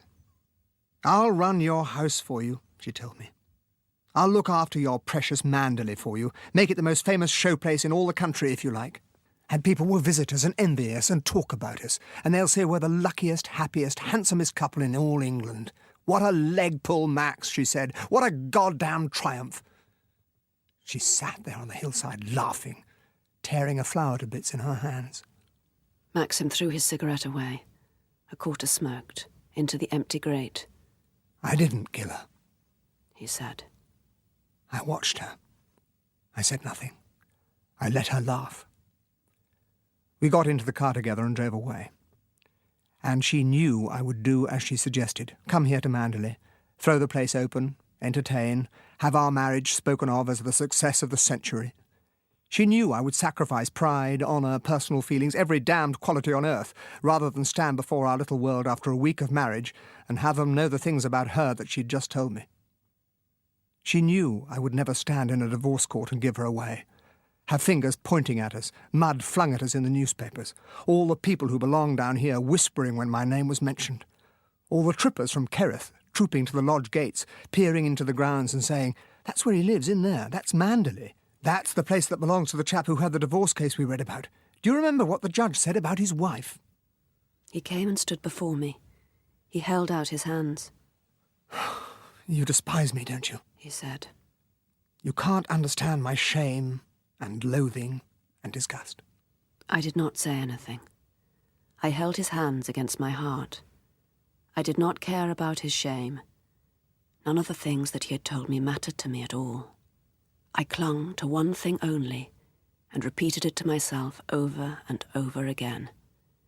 Maxim did not love Rebecca. He had never loved her. Never, never. They had never known one moment's happiness together. Maxim was talking, and I listened to him, but his words meant nothing to me. I did not really care. I thought about Manderley too much.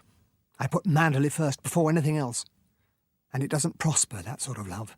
They don't preach about it in the churches. Christ said nothing about stones and bricks and walls, the love that a man can bear for his plot of earth, his soil, his little kingdom. It does not come into the Christian creed. "My darling," I said. "My Maxim. My love." I laid his hands against my face. I put my lips against them. "Do you understand?" he said. "Do you? Do you?" "Yes," I said. "My sweet, my love." But I looked away from him so he should not see my face. What did it matter whether I understood him or not? My heart was light like a feather floating in the air. He had never loved Rebecca.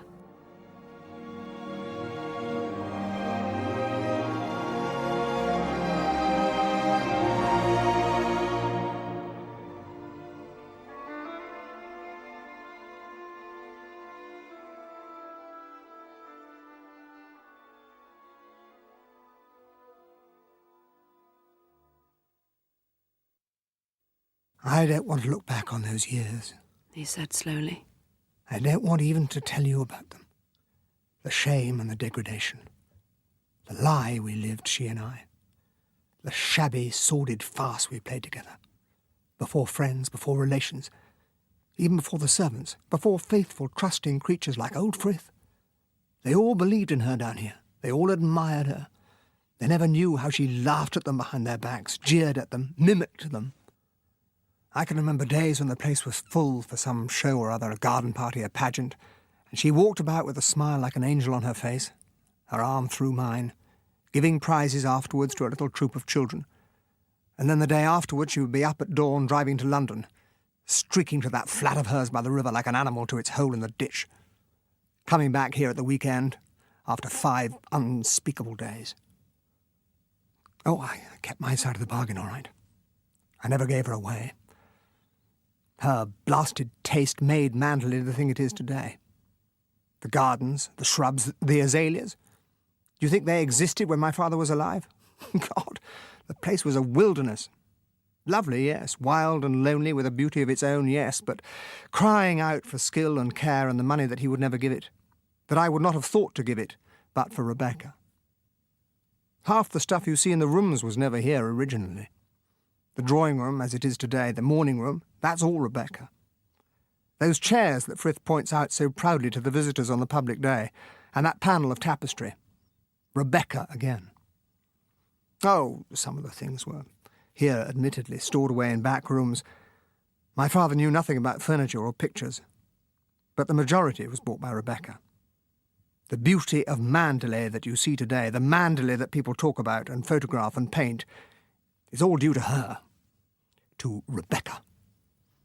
I did not say anything. I held him close. I wanted him to go on talking like this, that his bitterness might loosen and come away, carrying with it all the pent-up hatred and disgust and muck of the lost years. And so we lived, he said. Month after month, year after year. I accepted everything, because of Manderley. What she did in London didn't touch me, because it didn't touch Manderley. And she was careful those first years. There was never a murmur about her, never a whisper. Then, little by little, she began to grow careless. You know how a man starts drinking. He goes easy at first, just a little at a time, a bad bout every 5 months or so. And then the period grows less and less. Soon it's every month, every fortnight, every few days. There's no margin of safety left, and all his secret cunning goes. It was like that with Rebecca.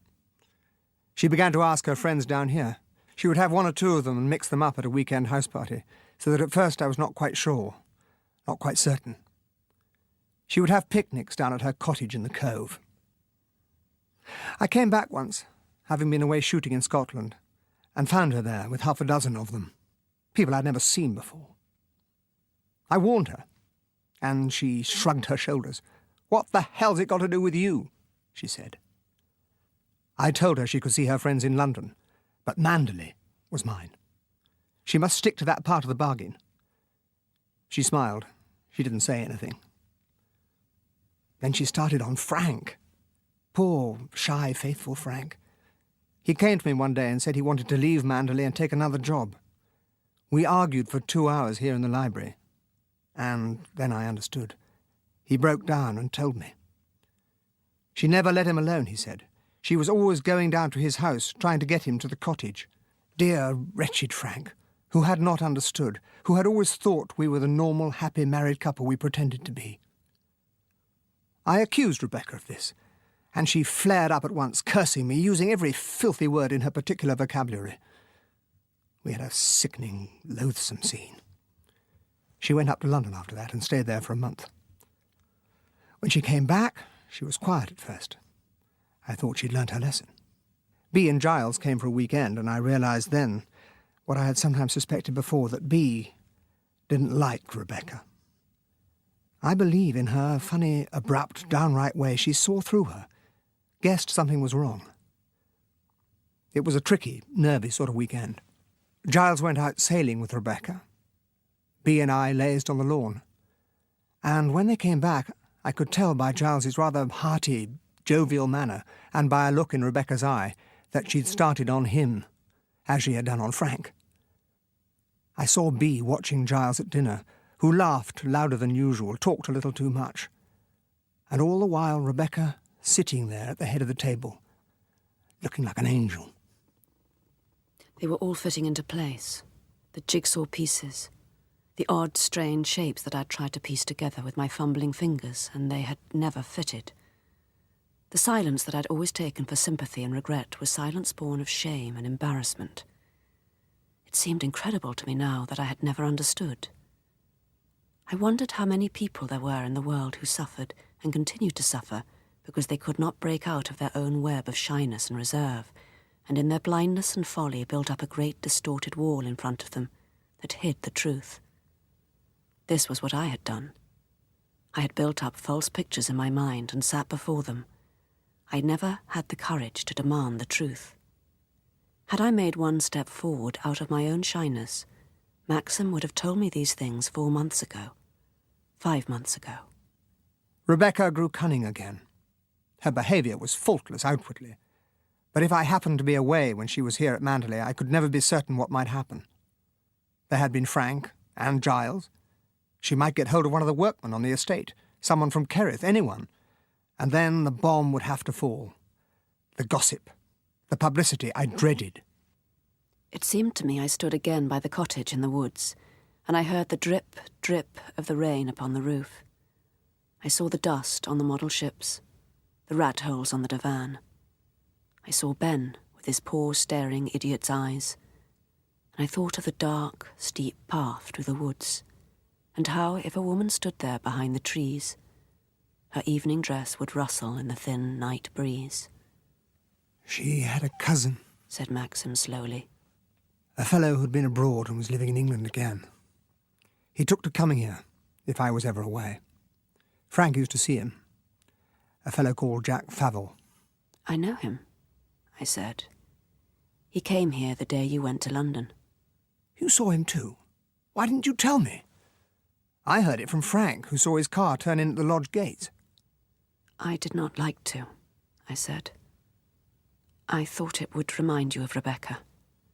Remind me? Whispered Maxim. Oh, God, as if I needed reminding.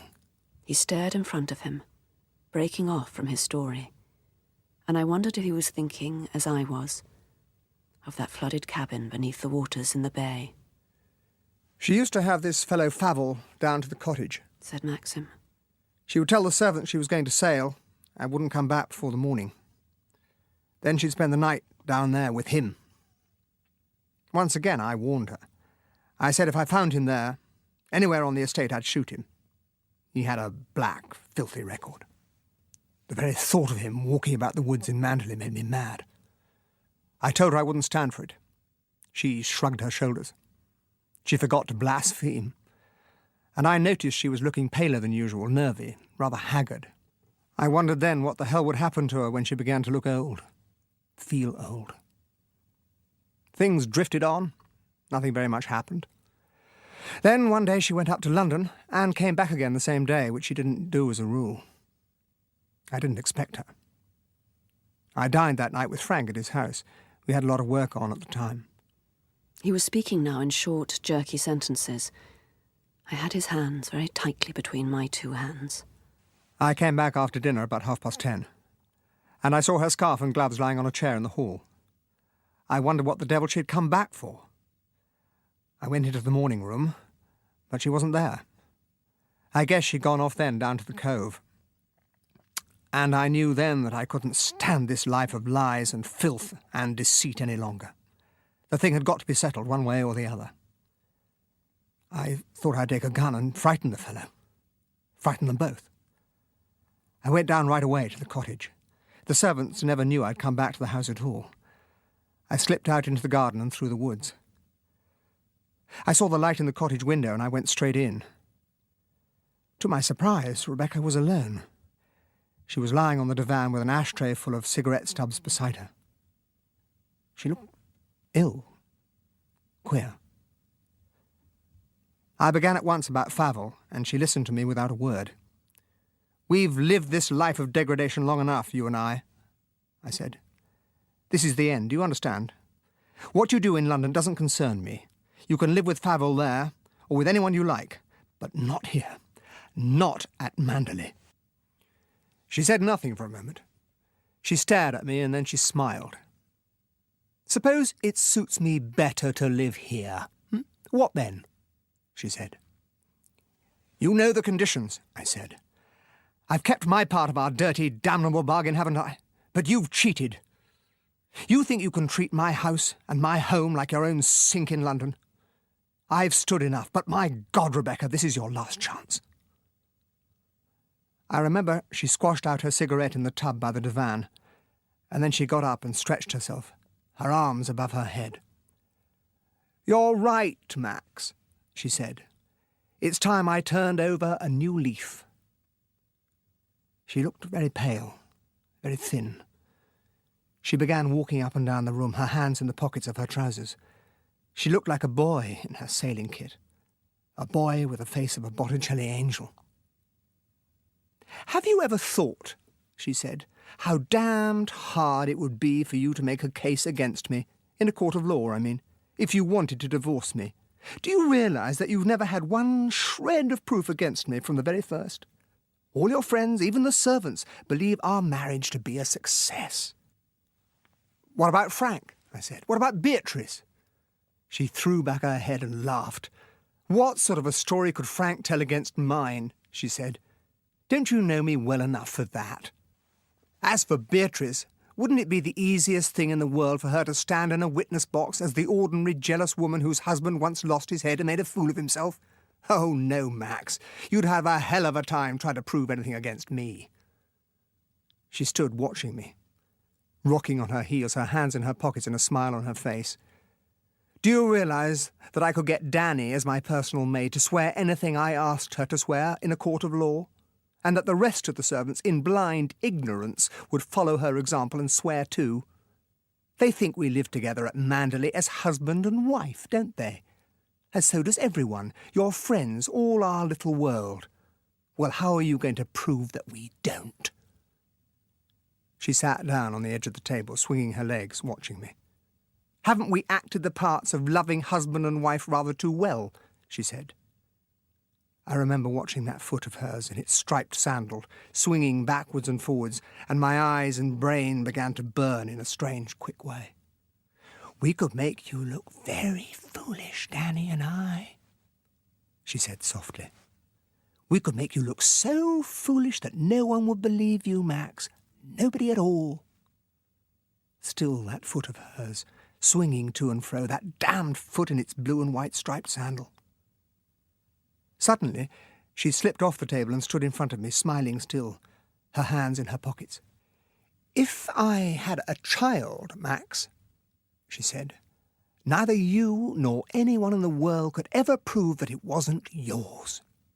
It would grow up here at Manderley, bearing your name. There would be nothing you could do. And when you died, Manderley would be his.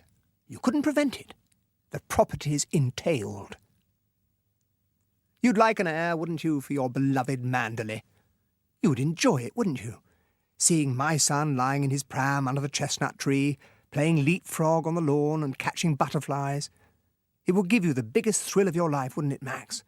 To watch my son grow bigger day by day, and to know that when you died, all this would be his. She waited a minute, rocking on her heels, and then she lit a cigarette and went and stood by the window. She began to laugh. She went on laughing. I thought she'd never stop. God, how funny, she said. How supremely, wonderfully funny. Well, you heard me say I was going to turn over a new leaf, didn't you? Now you know the reason. They'll be happy, won't they? All these smug locals, all your blasted tenants. It's what we've always hoped for, Mrs. de Winter, they'll say. I'll be the perfect mother, Max, like I've been the perfect wife. And none of them will ever guess. None of them will ever know. She turned round and faced me, smiling, one hand in her pocket, the other holding her cigarette. When I killed her, she was smiling still. I fired at her heart. The bullet passed right through, She didn't fall at once. She stood there looking at me. That slow smile on her face. Her eyes wide open. Maxim's voice had sunk low. So low that it was like a whisper. The hand that I held between my own was cold. I did not look at him. I watched Jasper's sleeping body on the carpet beside me, the little thump of his tail now and then upon the floor. I'd forgotten, said Maxim, and his voice was slow now, tired, without expression. that when you shoot a person there was so much blood. There was a hole there on the carpet beneath Jasper's tail. The burnt hole from a cigarette. I wondered how long it had been there. Some people said ash was good for the carpets, I had to get water from the cove. said Maxim. I had to keep going backwards and forwards to the cove for water. Even by the fireplace where she'd not been there was a stain. It was all round where she lay on the floor. It began to blow too. There was no catch on the window. The window kept banging backwards and forwards while I knelt there on the floor with that dishcloth and the bucket beside me. I carried her out to the boat. It must have been 11:30 by then, nearly 12. It was quite dark. There was no moon. Then I had to get under way, with the dinghy astern, and beat out of the little harbour against the tide. The wind was with me, but it came in puffs, and I was in the lee there, under the cover of the headland. I remember I got the mainsail jammed halfway up the mast. I hadn't done it, you see, for a long time.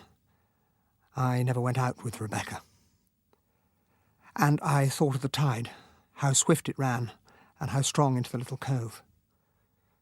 The wind blew down from the headland like a funnel. I got the boat out into the bay. I got her out there beyond the beacon, and I tried to go about to clear the ridge of the rocks. We began to drift sideways closer to the ridge. It was dark, so damn dark I couldn't see anything on that black, slippery deck. Somehow I blundered down into the cabin. I had a spike with me. If I didn't do it now, it would be too late. We were getting so near to the ridge, and in 6 or 7 minutes, drifting like this, we should be out of deep water. I opened the sea cocks. The water began to come in. I drove the spike into the bottom boards. One of the planks split right across. I took the spike out and began to drive in another plank. The water came up over my feet. I left Rebecca lying on the floor. I fastened both the scuttles. I bolted the door. When I came up on deck, I saw we were within 20 yards of the ridge. I threw some of the loose stuff on the deck into the water. There was a lifebuoy, a pair of sweeps, a coil of rope. I climbed into the dinghy. I pulled away and lay back on the paddles and watched. The boat was drifting still. She was sinking too, sinking by the head. The jib was still shaking and cracking like a whip. I thought someone must hear it, someone walking on the cliffs late at night, some fisherman from Kerrith, away beyond me in the bay, whose boat I couldn't see. The boat was smaller, like a black shadow on the water. The mast began to shiver, began to crack. Suddenly she heeled right over, and as she went the mast broke in two, split right down the centre. The lifebuoy and the sweeps floated away from me on the water. The boat wasn't there anymore. I remember staring at the place where she had been. Then I pulled back to the cove. It started raining. Maxim waited. He stared in front of him still. Then he looked at me, sitting beside him on the floor. That's all, He said. There's no more to tell.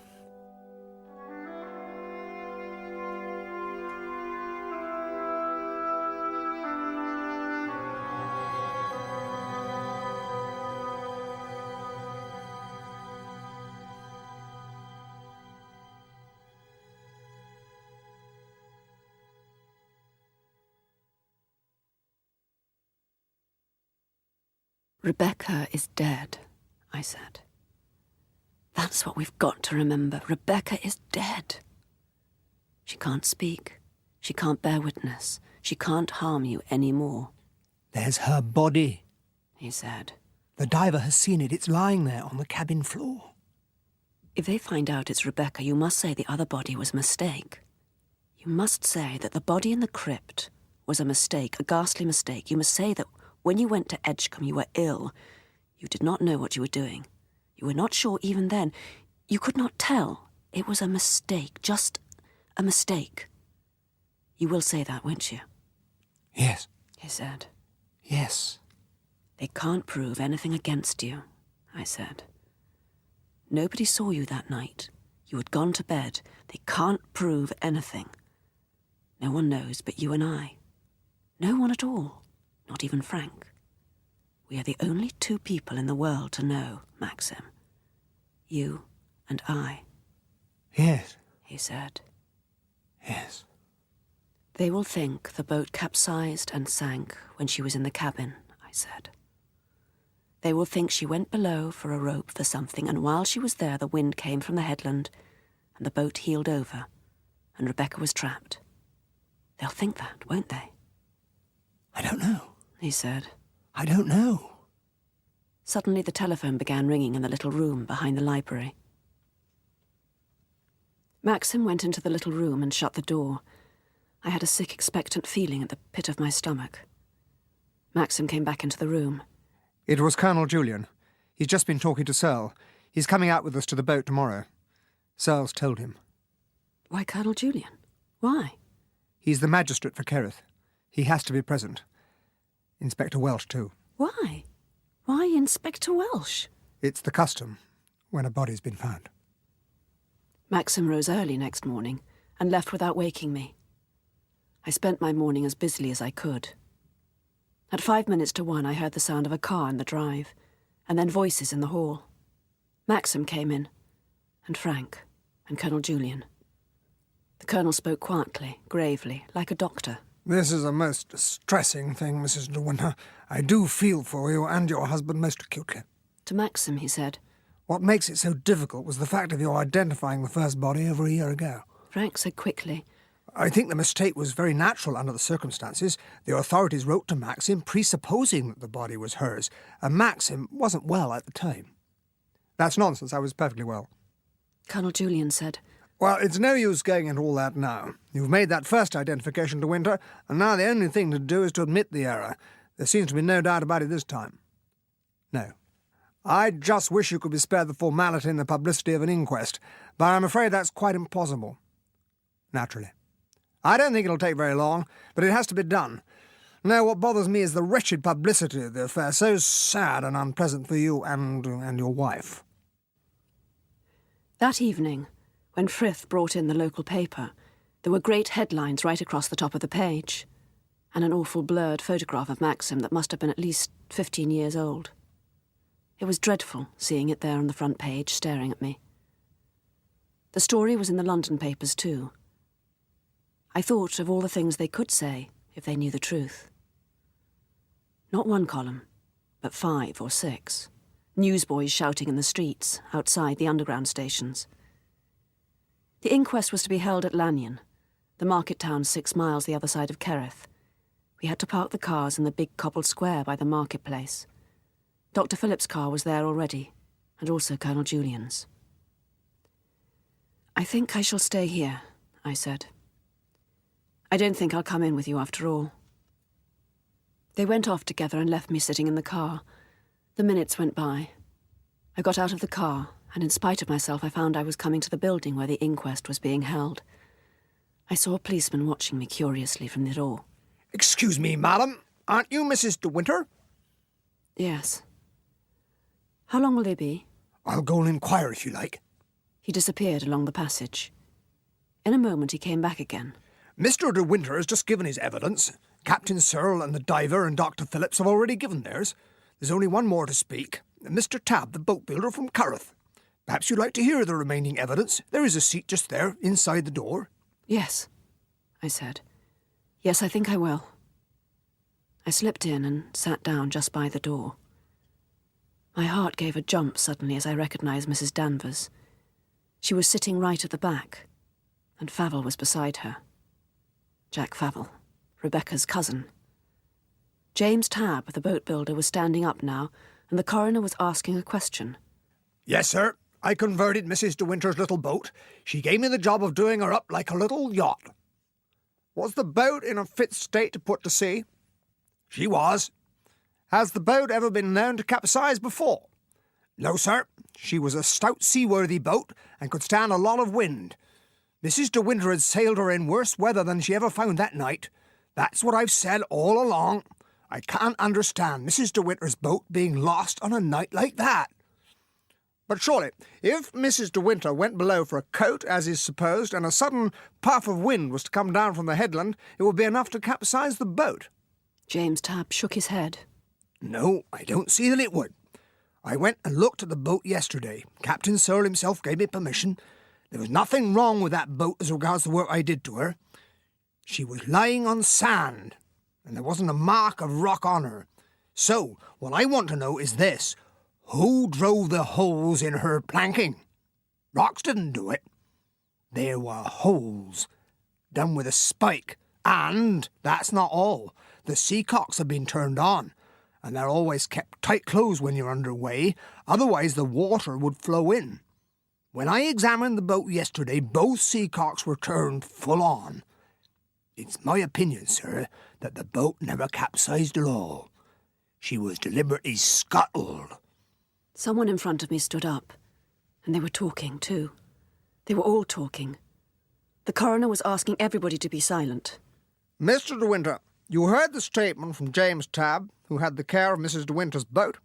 Do you know anything of these holes driven in the planking? Nothing whatever. Can you think of any reason why they should be there? No, of course not. It's the first time you've heard them mentioned? Yes, of course it is. Well, who looked after Mrs. De Winter's boat? She looked after it herself. The boat was moored in the private harbour belonging to Manderley? Yes. Any stranger who tried to tamper with the boat would be seen. There's no access to the harbour by public footpath? None at all. Therefore, we must assume that whoever took the boat out that night drove in the planking and opened the seacocks. I suppose so. You have told us already that the door of the cabin was shut, the portholes closed, and your wife's remains were on the floor.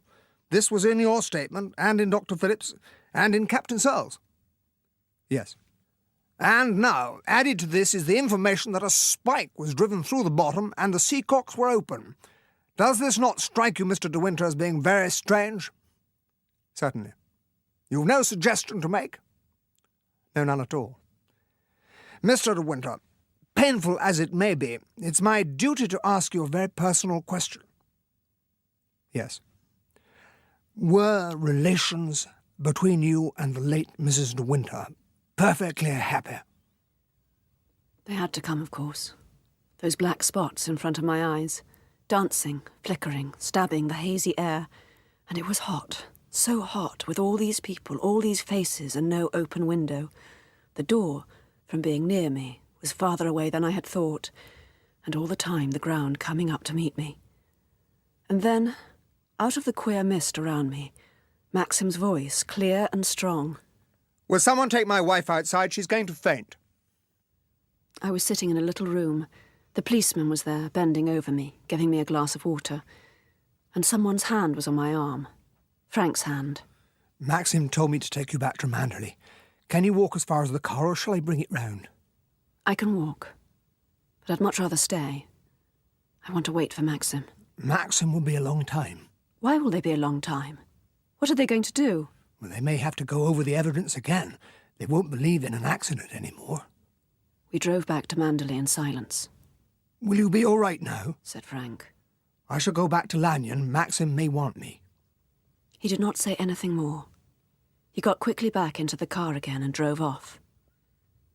I must have fallen asleep in the library because I woke suddenly with a start and heard that first crack of thunder in the air. I sat up. The clock said 5. Robert came into the room. The car has just driven up to the door now, madam. Which car? Mr. De Winter's car, madam. Is Mr. De Winter driving it himself? Yes, madam. I tried to get up. My legs were things of straw. They would not bear me. After a minute, Maxim came into the room. He looked very tired, old. There were lines at the corner of his mouth I had never noticed before. It's all over. I waited. I could not move towards him. Suicide, he said.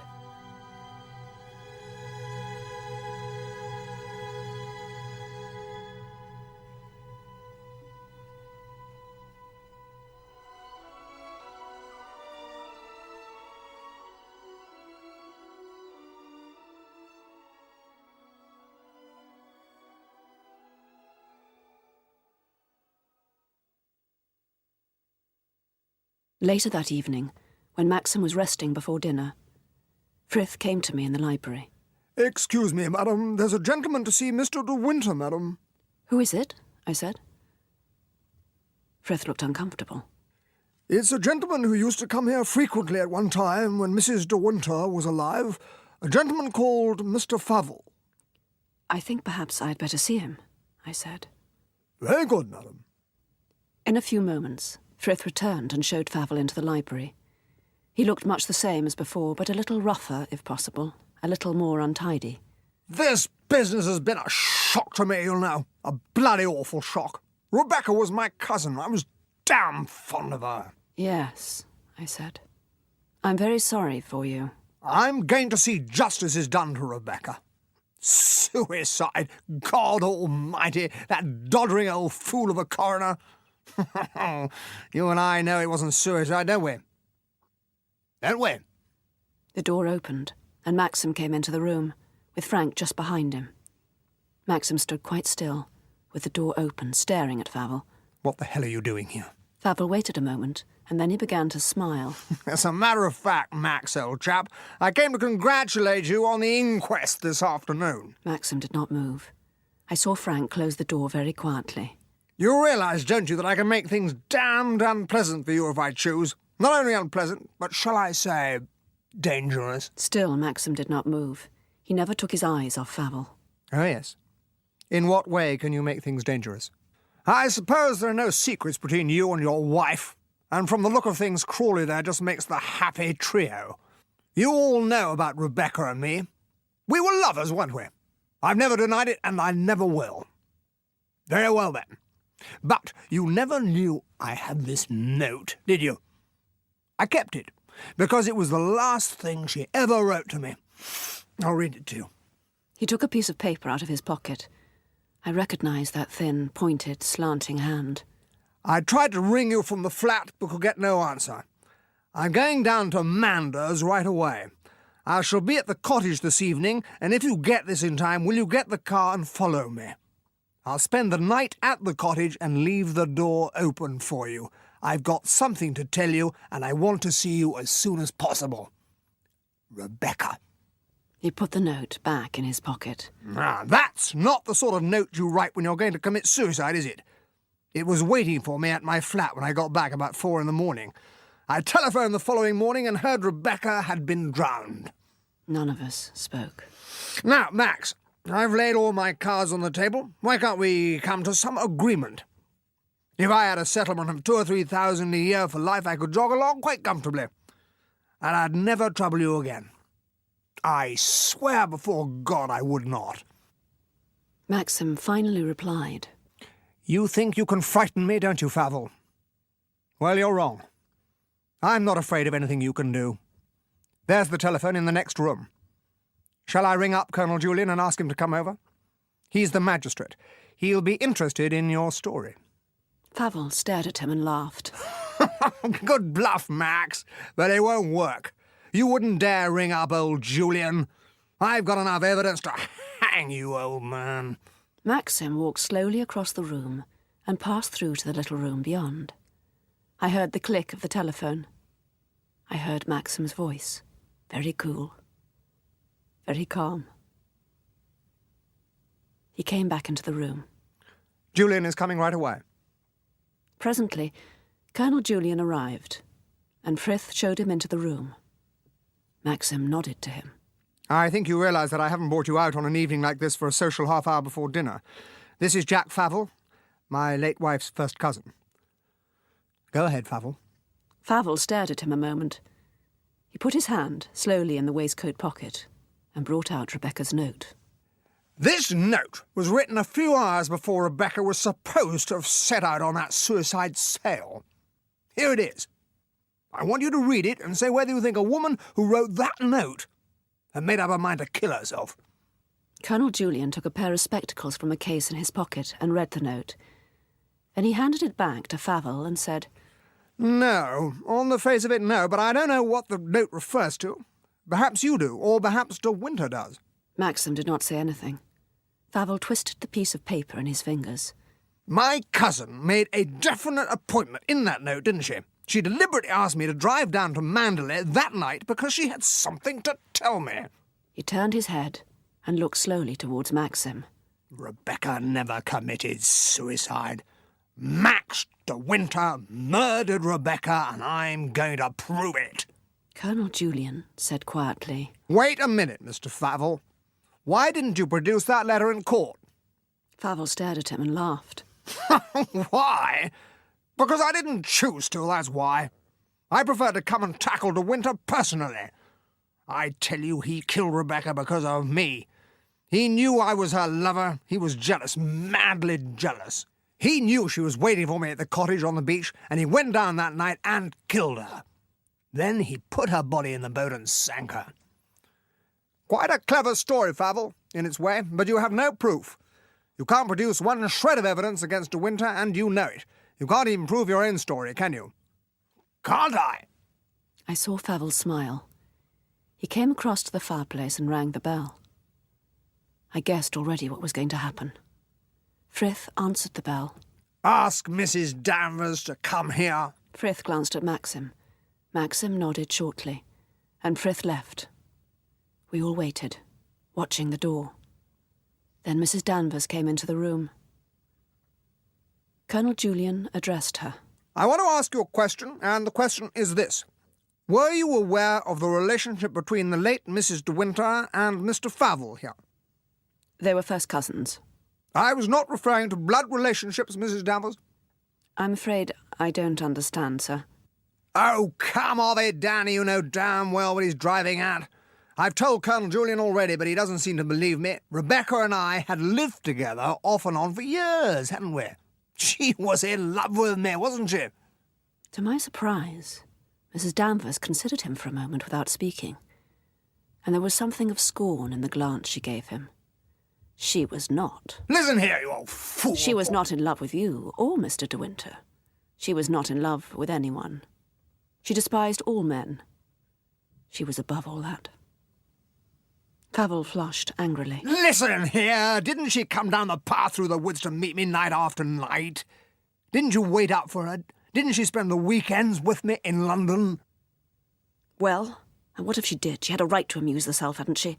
Love-making was a game with her, only a game. She told me so. She did it because it made her laugh. It made her laugh, I tell you. She laughed at you like she did at the rest. I've known her come back and sit upstairs in her bed and rock with laughter at the lot of you. There was something horrible in the sudden torrent of words. Something horrible and unexpected. Then Colonel Julian spoke, quietly and softly. Mrs. Danvers, can you think of any reason, however remote, why Mrs. de Winter should have taken her own life? Mrs. Danvers shook her head. No. Favell said swiftly, There, you see. Colonel Julian directed Favell to produce the note again. Favell shrugged his shoulders. He felt in his pocket for the note and threw it on the floor at Mrs. Danvers' feet. She stooped and picked it up. We watched her lips move as she read the words. Then she shook her head. I don't know what she meant. If there was something important she had to tell Mr. Jack, she would have told me first. You never saw her that night? No. I was out. Then you know nothing of her mind, Mrs. Danvers. Those words, I have something to tell you, do not convey anything to you at all. No. Does anybody know how she spent that day in London? Nobody answered. Maxim shook his head. Favell swore under his breath. Look here. She left that note at my flat at 3 in the afternoon. The porter saw her. Mrs. Danvers said, Mrs. de Winter had a hair appointment from 12 until 1:30. I remember that. So, what was she doing from 1:30 until 3? We ought to verify that, said Colonel Julian. I've got her engagement diary locked in my room, said Mrs. Danvers slowly. I kept all those things. It's just possible she may have noted down her appointments for that day. Do you mind us seeing this diary? Colonel Julian asked Maxim. Of course not. Why on earth should I? Mrs. Danvers returned swiftly with the diary. She gave it to Colonel Julian. It seemed to me then that there was something about that particular moment, while he looked at the page of the diary, and we stood waiting, that frightened me more than anything that had happened that evening. Ah, here it is. Hair at 12, as Mrs. Danvers said. Lunch at the club. And what have we here, though? Baker, 2 o'clock. Who was Baker? He looked at Maxim. Maxim shook his head. Then at Mrs. Danvers. She knew no one called Baker. I've never heard the name before. Well, here it is, said Colonel Julian, handing her the diary. You can see for yourself. Baker. Mrs. Danvers had the book in her hands and was turning the leaves. Suddenly she gave an exclamation. There's something here, right at the back among the telephone numbers, Baker, and there's a number, 0488. But there's no exchange, just an M beside it. Favell jeered. Oh, try every exchange in London. Try Mayfair. Try Museum. Max doesn't care if his telephone bill is £1,000, do you, Max? You want to play for time, and so should I if I were you. Maxim lighted his first cigarette. Something had better be done about it. Frank, go through and ask the exchange for those numbers. Frank went through to the little room beyond. Favell gave a cackle of laughter. Carry on, Detective Number 1. After 5 minutes, Frank returned. Museum 0488 is an address in Bloomsbury. The night porter said there were no residents there at all, but the place is used during the day as a doctor's consulting rooms. Apparently Baker's given up practice and left 6 months ago.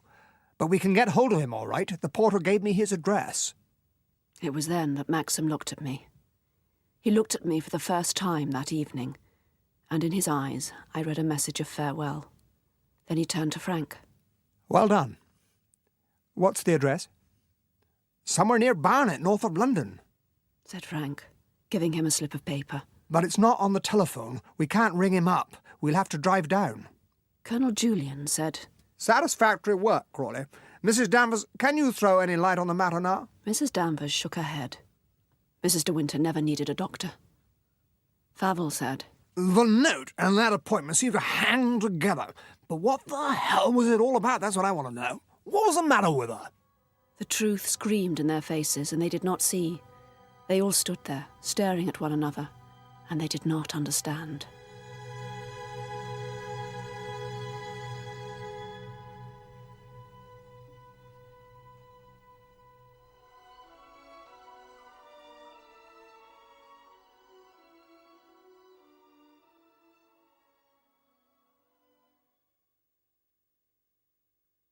The next morning, we set out for London. Maxim drove, and I sat beside him. The Colonel sat in the back. Behind us drove Favell in his own car. We came to the suburbs at about 3 o'clock. The drive through London seemed endless, and by the time we had drawn clear again and were out beyond Hampstead, there was a sound in my head like the beating of a drum, and my eyes were burning. Maxim was pale, and there were shadows under his eyes, but he did not say anything. The Colonel drew out a large-scale map from his coat pocket and began directing Maxim to Barnet. It was a postman who pointed out the house in the end. We drew up and got out of the car. Favell strolled up to meet us.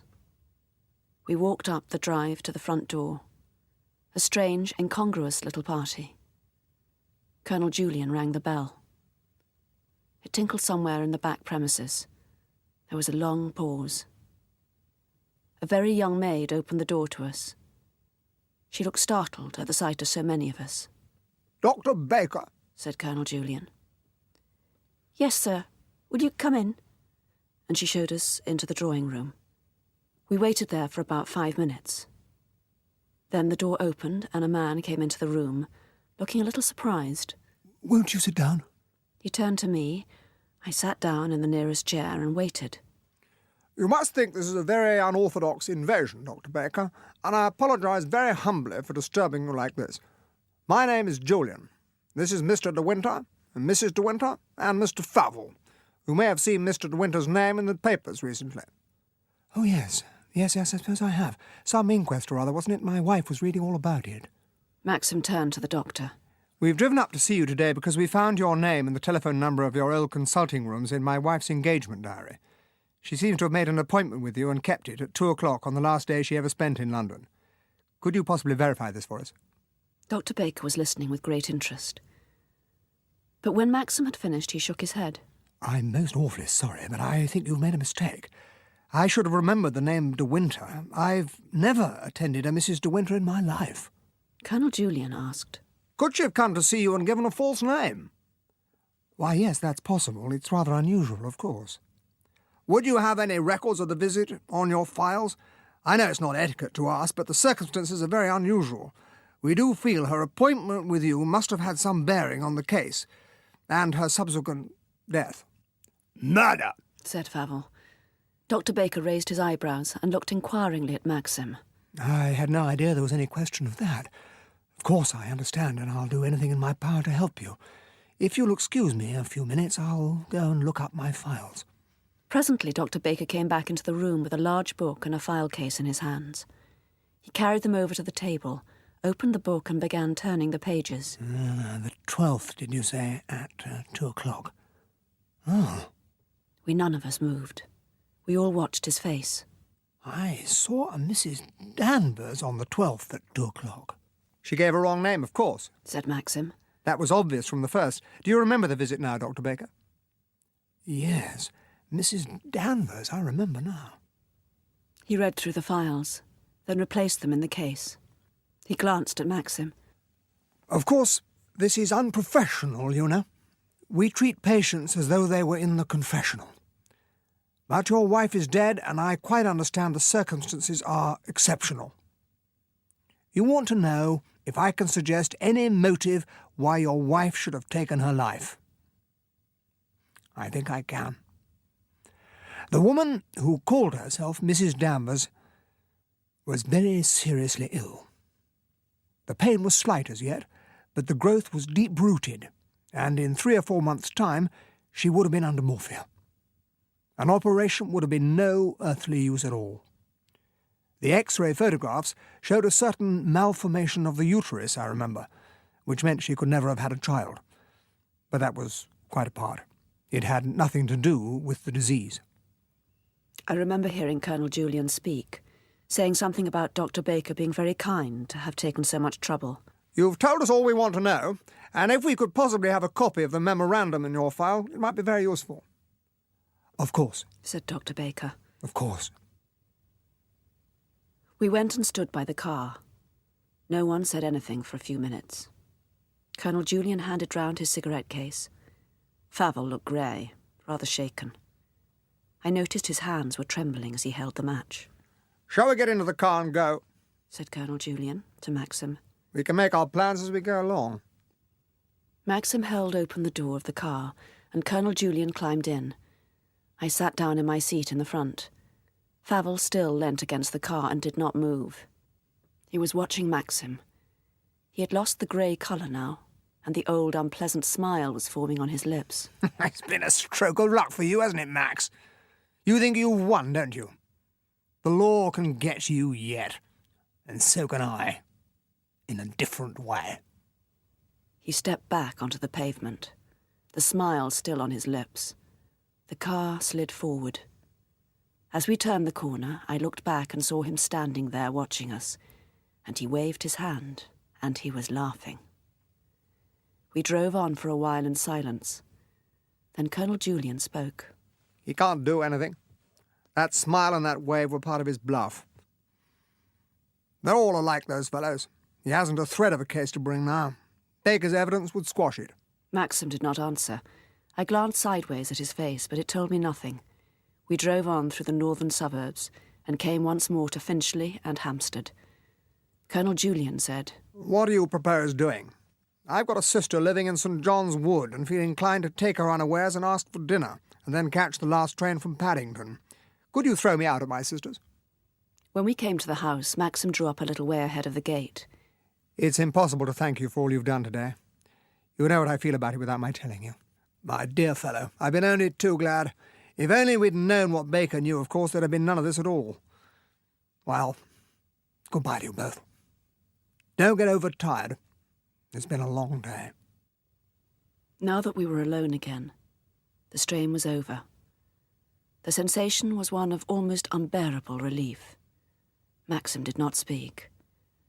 I felt his hand cover mine. We drove through the traffic, and I saw none of it. Nothing could touch us any more. We had come through our crisis. We'll find somewhere on the road we can put up for the night. Then we can get along to Manderley in the morning. Yes, I said. I believe that Rebecca lied to me on purpose. The last supreme bluff. She wanted me to kill her. She foresaw the whole thing. That's why she laughed. That's why she stood there laughing when she died. I did not say anything. We had supper in Soho. At one point, Maxim went to the telephone to call Frank. In 10 minutes, he came back. "Well," I said, my own voice sounding far away. "How was Frank?" Frank was all right. I told him what had happened. He sounded glad, relieved. "Yes," I said. Something rather odd, though. He thinks Mrs. Danvers has cleared out. About 10 minutes before I rang up, Frith telephoned to Frank and said there had been a long-distance call from Mrs. Danvers, which he had switched through to her room, and she had answered. This must have been about 6:10. At 6:45, he knocked on the door and found her room empty. Her bedroom, too. They think she's gone. Isn't it a good thing? She can't do anything. If she's gone, so much the better. It was Favell who telephoned her, of course. Colonel Julian said if there was any attempt at blackmail, we were to tell him. They won't dare do it. They can't. It's too dangerous. I'm not thinking of blackmail. What else can they do? It's all over, darling. It's finished. We ought to go down on our knees and thank God that it's finished. Maxim did not answer. He was staring in front of him at nothing. Suddenly he said, Have you finished? I don't think I want any more. Only coffee. Black, very strong, please, and the bill. I wondered why we must go so soon. It was comfortable in the restaurant, and there was nothing to take us away. I followed Maxim out of the restaurant, stumbling a little and yawning. Listen, do you think you could sleep in the car if I wrapped you up with a rug and tucked you down in the back? Yes. Yes, I suppose so. But you'll be so tired. No, I shall be all right. I want to get home. Something's wrong, I know it is. I want to get home. His face was anxious, strange. I climbed into the back of the car, and Maxim got in the front and switched on the engine. I shut my eyes. It seemed as if I dozed for a while. Then I sat up and pushed my hair away from my face. I can't sleep. It's no use. You've been sleeping. You've slept for hours. It's 2:15. We're 4 miles the other side of Lanyon.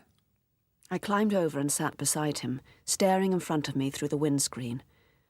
I put my hand on his knee. The hills rose in front of us, and dipped, and rose again. It was quite dark. The stars had gone. What time did you say it was? I asked. 2:20. That's funny. It looks almost as though the dawn was breaking over there, beyond those hills. Can't be, though. It's too early. It's the wrong direction. You're looking west. I know. It's funny, isn't it? He did not answer, and I went on watching the sky. It seemed to get lighter, even as I stared, like the first red streak of sunrise. Little by little it spread across the sky. It's in winter you see the northern lights, isn't it? I said. Not in summer. That's not the northern lights. That's Manderley.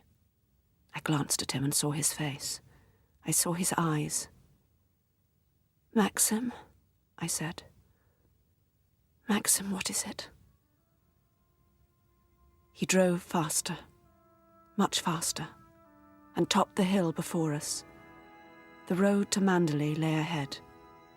There was no moon. The sky above our heads was inky black. But the sky on the horizon was not dark at all. It was shot with crimson, like a splash of blood. And the ashes blew towards us with the salt wind from the sea.